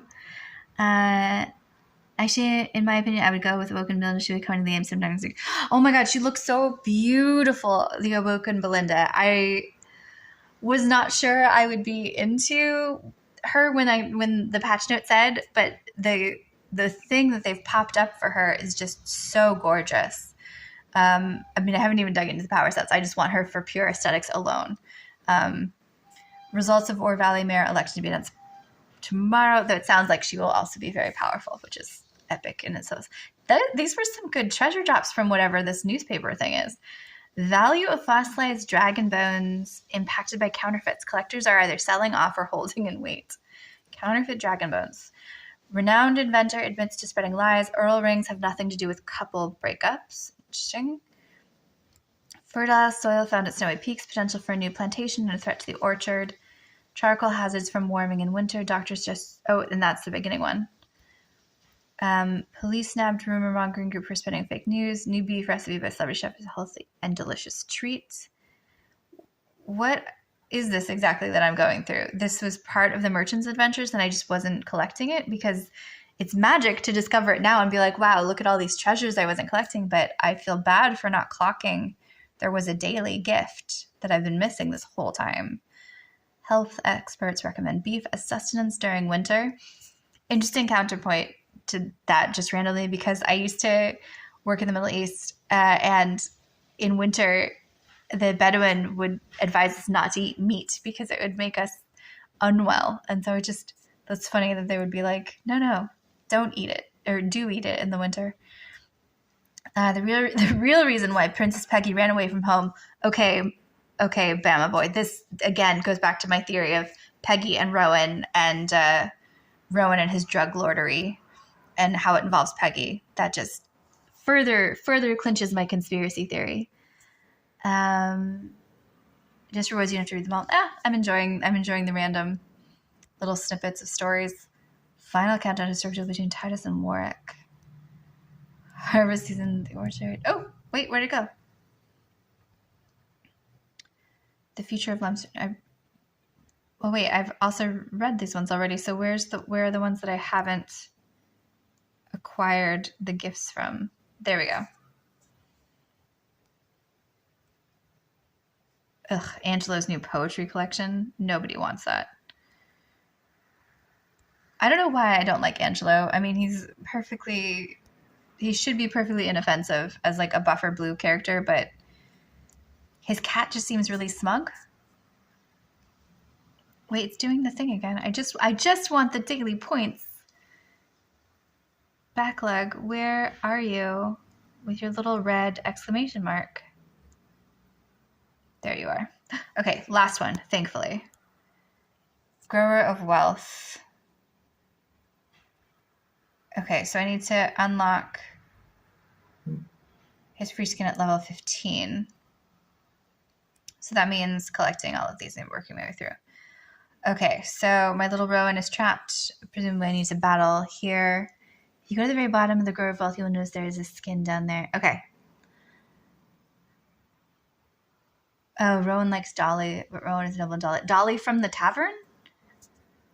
Dolly's not playable, right? You can only get stuff from Dolly.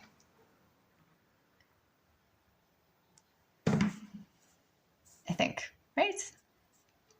Okay, let's try my little Dream Team lineup right here and give it a shot.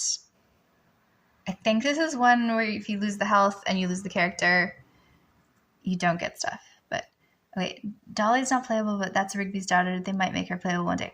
Oh my gosh, that would be really cool for her to have been around the whole time but not playable, and then they make her playable. That would be kind of a fun Easter egg. I didn't realize she was Rigby's daughter somehow. That hadn't clicked for me, and now that you say that, I'm like, oh, that totally makes so much sense. But I had another. Okay, so there's a relic card over there that theoretically I want, but let's see if there's one in the shadows in these other directions too. Okay, nothing cool there. What's in these shadows?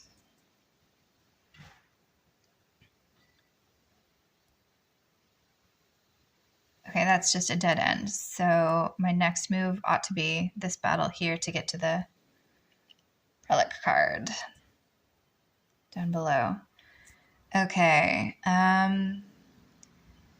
Again, I'm going to stick with this lineup. I don't see anything super dangerous. Brutus versus the turtle should be pretty decent.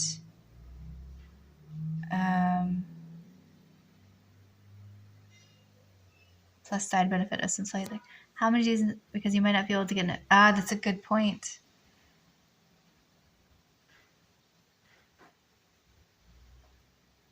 Okay, cool. So they come back if they die. This map was tedious. The part was made easier to clear the event, but it might take 2 to 3 days to complete. Shit. Yeah. How many days left are there on this? Because I might not have enough time, given that I've only just paid attention to it and entirely lost it already again. Where did it go? Puppet Master. Ends in... so I have today and tomorrow. I might as well... 3 days left, including today. Okay, so possibly, fingers crossed, just enough time to squeak through. We shall see. Okay, so I think there was a relic down here, wasn't there? Oh. Oh, I can go through those ones. Oh, that means that path on the other side wasn't as blocked as I thought. Okay, so actually let's go.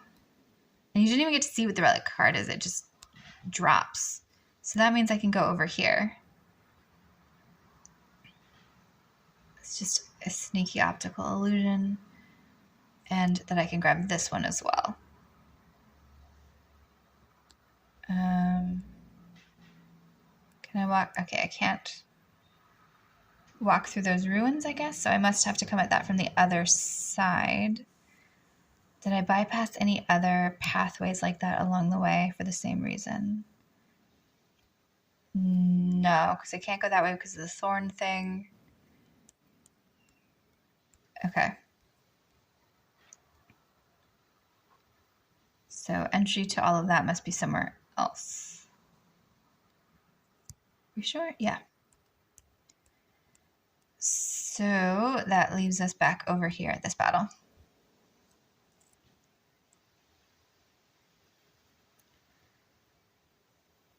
You can clear your stage, but the hardest part is selling the merchandise to get enough points up to get the skin. You can clear all quests on this map, but in the event of another minigame, it will show itself once you've cleared the early quests on this map. I'm actually glad they changed it. It was almost impossible to complete. The map is fully accessible now. Just walk up to the thorns to clear them. Oh. Okay. Let me murder these guys, and then we'll go check out the map. Okay. Formation looks all right.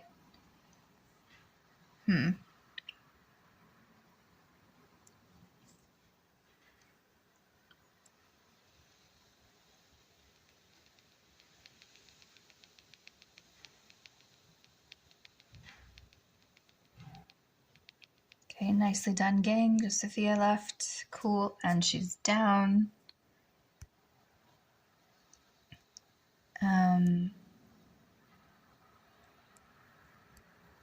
Oh, is this a whole edge thing? Oh, but this is a dead end. So let me just also clear out this dead end.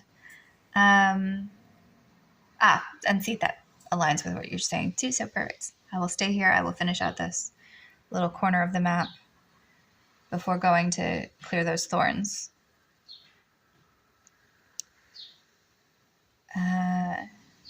This looks alright, though I don't love like opposite Ains. Now that I'm looking again, although I guess moot point because she's already down. Nicely done, team. Oh, hello, Lost Girl. Wonderful that Hypogeans have fled. Let me just put my cart. Let me just put my cart somewhere pseudo that make my trading a lot easier. He just always sounds so suspicious.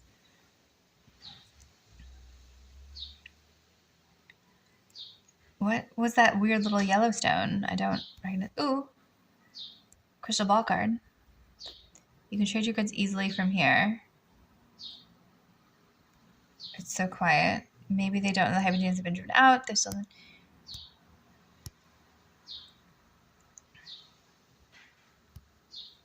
Okay. Unlocking the stalls and doing business in the area will then be allowed. Springstone. Refine. Oh, okay. So the Yellowstone's refined sulfur. This is already far more complicated than the usual things. You have to finish the map before you can clear the thorns. That little Yellowstone is a piece of... Okay.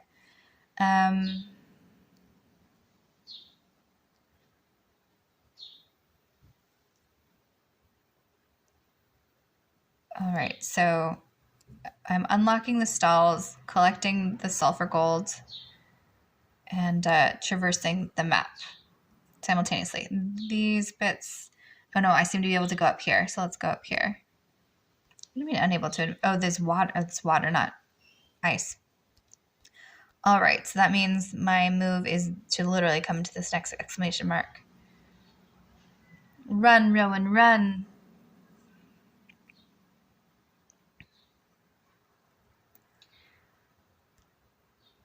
And talk to these people. Request harbor. See anyone from Springtown, please tell them it's safe to return. Businessmen, don't park your cart in the middle of the road. some snippy dialogue. Okay, so he's unlocking another one.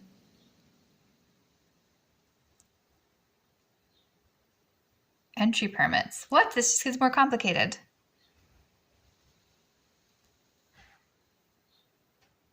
And tickets? Why are there tickets?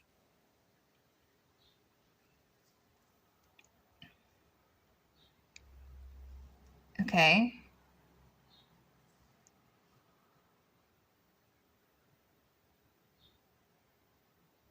And do I just sell these off when I get them? Or do I move them to different places and see what points they're getting? For the thorns blocked with the boards. Oh, I can 6 times. That sounds useful. For the thorns blocked by the boards, yes, but it's just thorns you can just click and clear since they were originally time gated. Ah. That's sneaky. Sneaky. Okay. Do I have... I don't think I think I might only have 4 times speed unlocked. I don't think I have 6 times speed unlocked. So, sorry, gang. You're going to get stuck. You're stuck watching at 4 speed. Yes, Muffin King, if there's nothing in front of them, you can just touch the thorns and make them disappear. Okay. So I had to clear the message board before I could get rid of the thorns anyways.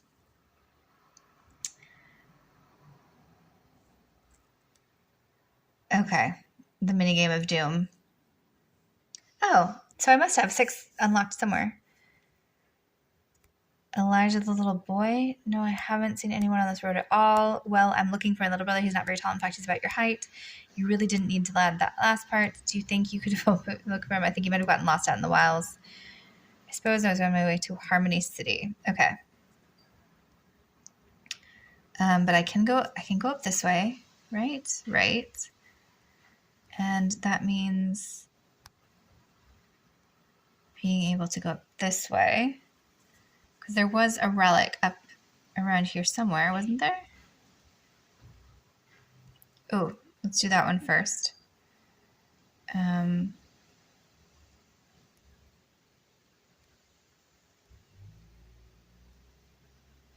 mean, is this battle worth doing?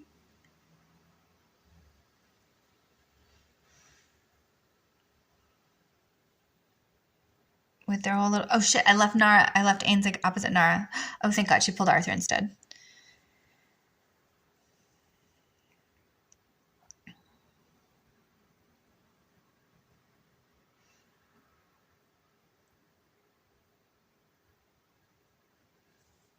All right, they made it through.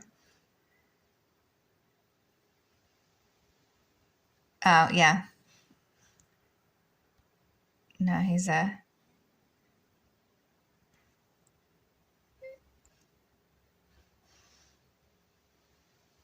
okay, positioning looks okay.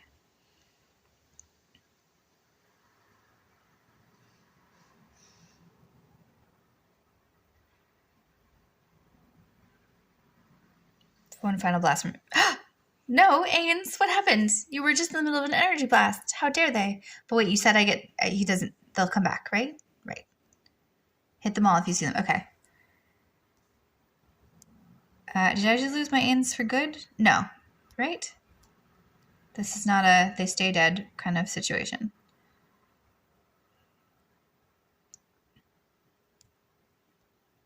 Oh, out of reach.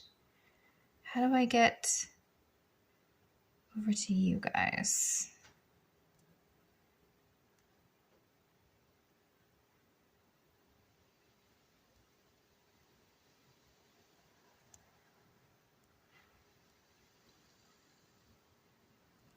Oh, there we go.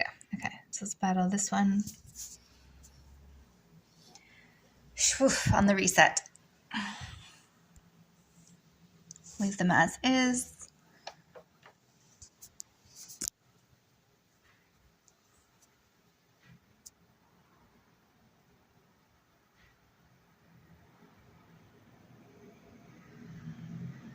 Thorn.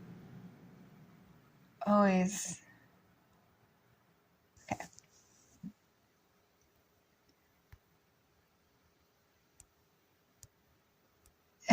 key character, a very important person.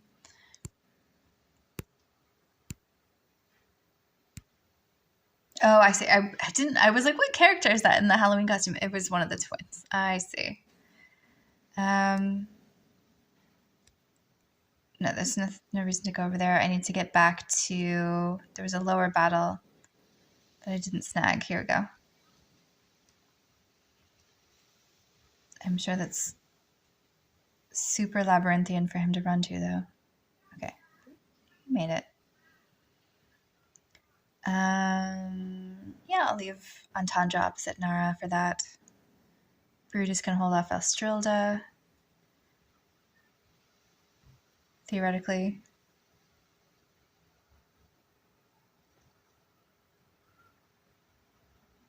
Melusina, sorcerer to sorcerer. Teaming up on Nara. Nicely done, guys. Okay. Buy the material from one place to go to the place to the left of it and sell it for a higher value. It might not be the highest value, but it's a higher value than you paid for it. Okay, because I want... It's the transferred points, those little blue things that are the currency for the eventual skin.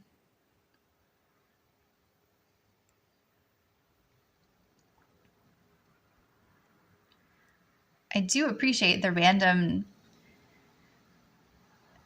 like crystal ball cards. That feels unique. I feel like normally they're like, here's a tiny amount of life essence powder. And here they are just willy-nilly giving away purple tokens and crystal ball cards. Back to them, but that doesn't work that way. Okay. Wait, what's Hippo Gaming?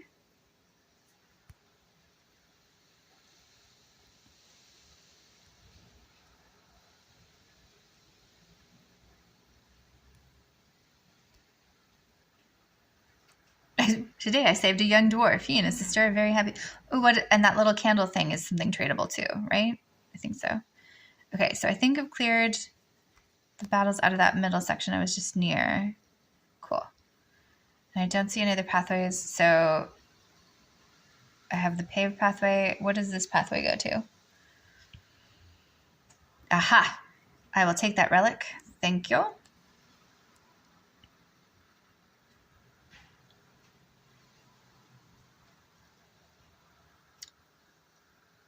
Aha, okay, cool. One of the YouTube streamers. I have not ventured much into the YouTube videos for this, with the rare exception of when I've gotten stuck on some of the sort of puzzle maps. But the guy that I was watching was a Russian guy. But I don't remember his handle at all. But I definitely was, I don't know, like seeing him more often than I'm really bad at names, to be perfectly honest. Candy shop owner. Okay. So I have 2 directions to go. Let's see what's inside this way, since that's where I came from. Oh, random treasure. Always lovely. More casual crystal ball cards.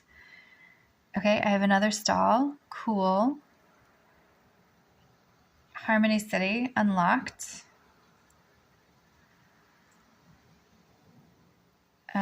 Local products seem to be silk, and I'm guessing that might be the candy from the candy store. Other products. Cool. Okay. Let's just search the shadows just in case there's something. Oh, there's another bulletin board. Was this another time locked thing? Or maybe I unlocked this via some other part of the game. Ooh, but I can get this relic right now. It was a Soviet gamer, but he changed it because it was... Oh, was that literally the same guy? Okay, yeah. And also that rebranding makes a lot of sense given the current circumstances of the Russia-Ukraine situation. That was very thoughtful of him to do. The indecisive butler.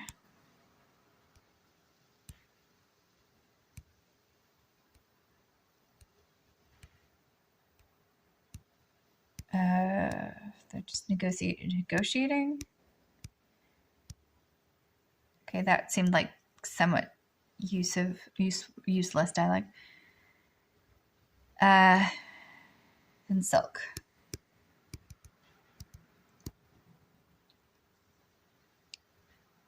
All right, so apparently I've helped somebody pick a present. And they've given me some silk in return. Cool.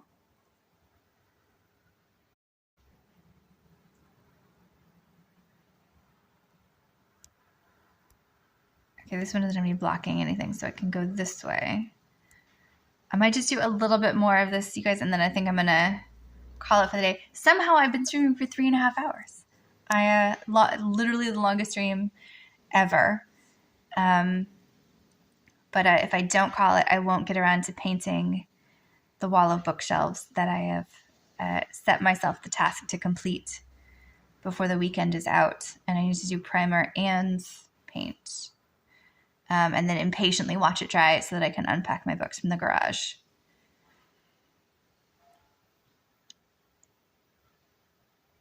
Is it really that long of a game? Oh my God. I don't know if I could even, like, that's intense. It does feel like they're trying to make some of the things longer form lately, the developers. I don't know how I feel about that, because I quite like that you can kind of hop in, hop out, do the bits that you want. Sundays aside, like, I don't necessarily need my dailies to be several hours worth of tasks. I like that it was doable. My ex and I had this thing where we were playing while we were driving through the Australian outback. And so every night we would camp somewhere with just enough signal to still do our dailies in AFK Arena really, really, really rapidly. And it was nice to still be able to fit it in, but not have it suck up a huge chunk of the day. Oh my God, and you were trying to do this on all 11 accounts. The one account that got the skin from main account. I think that makes sense. Yeah. I think that was a good plan. I hadn't even thought about what that would mean across all your accounts for a game this long. Scheiße. I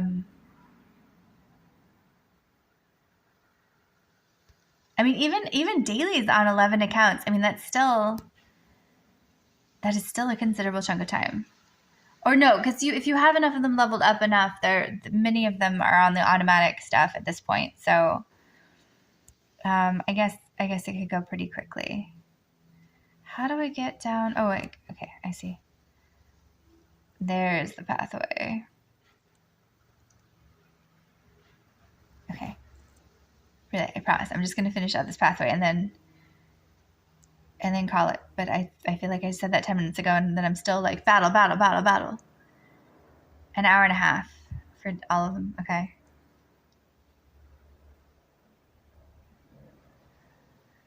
Yeah, and that's a good point. And then it's just the dailies, but then everything's going to like add up, right? To be way more, especially when there's I mean, even that's the snowflake game that's there right now, where you're just kind of clicking to get the snowflowers. That weirdly takes a chunk of unexpected time, even though one is just literally tapping buttons in the hopes of getting one of the prize portals. It must be really interesting, though, to see across all of the different accounts, the different like percentage math drops of which characters end up dominant on which ones. And I mean, to be honest, I don't think I'm at the point yet where I'm considering multiple accounts in action, but I've thought about it from that context of seeing what it's like to play, not just knowing a bit more about the mechanics of the character evolutions to start with, but also like which character pops the top, because I am really reliant and really, really fond of my Entendre. Like if given the option, even if she doesn't seem like the strongest person in that battle, I'll still probably be super biased and like put her out there. Yeah, that's a solid way to do it too, because then you can just plow through it. Sorry, I just read I'm disconnecting the thoughts from my ramble to seeing the comment. of the Snowflake game, they usually wait for the last day, and that's a solid plan. Though it I don't know, when they're built up like that, it does feel like a really long time, like an extra special long time.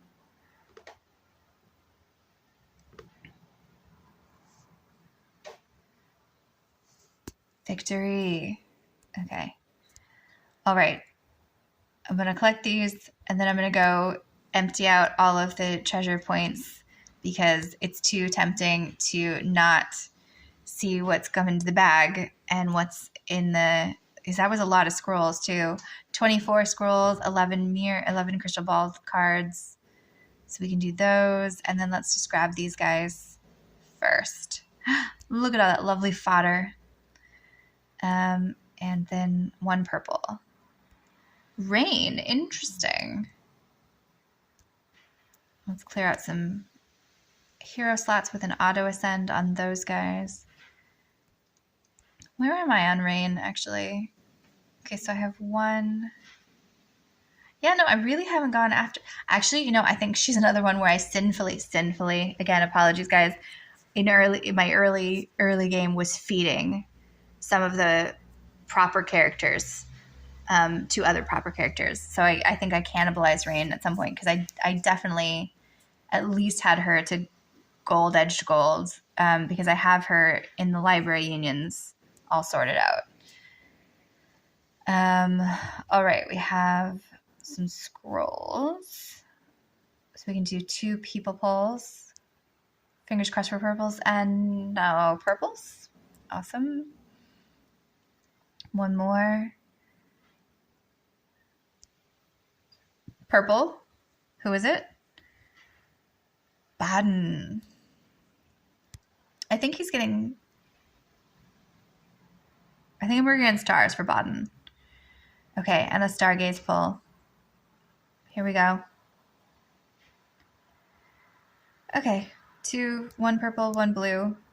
Purple card and a bunch of other little goodies. Let's just pop those really quick.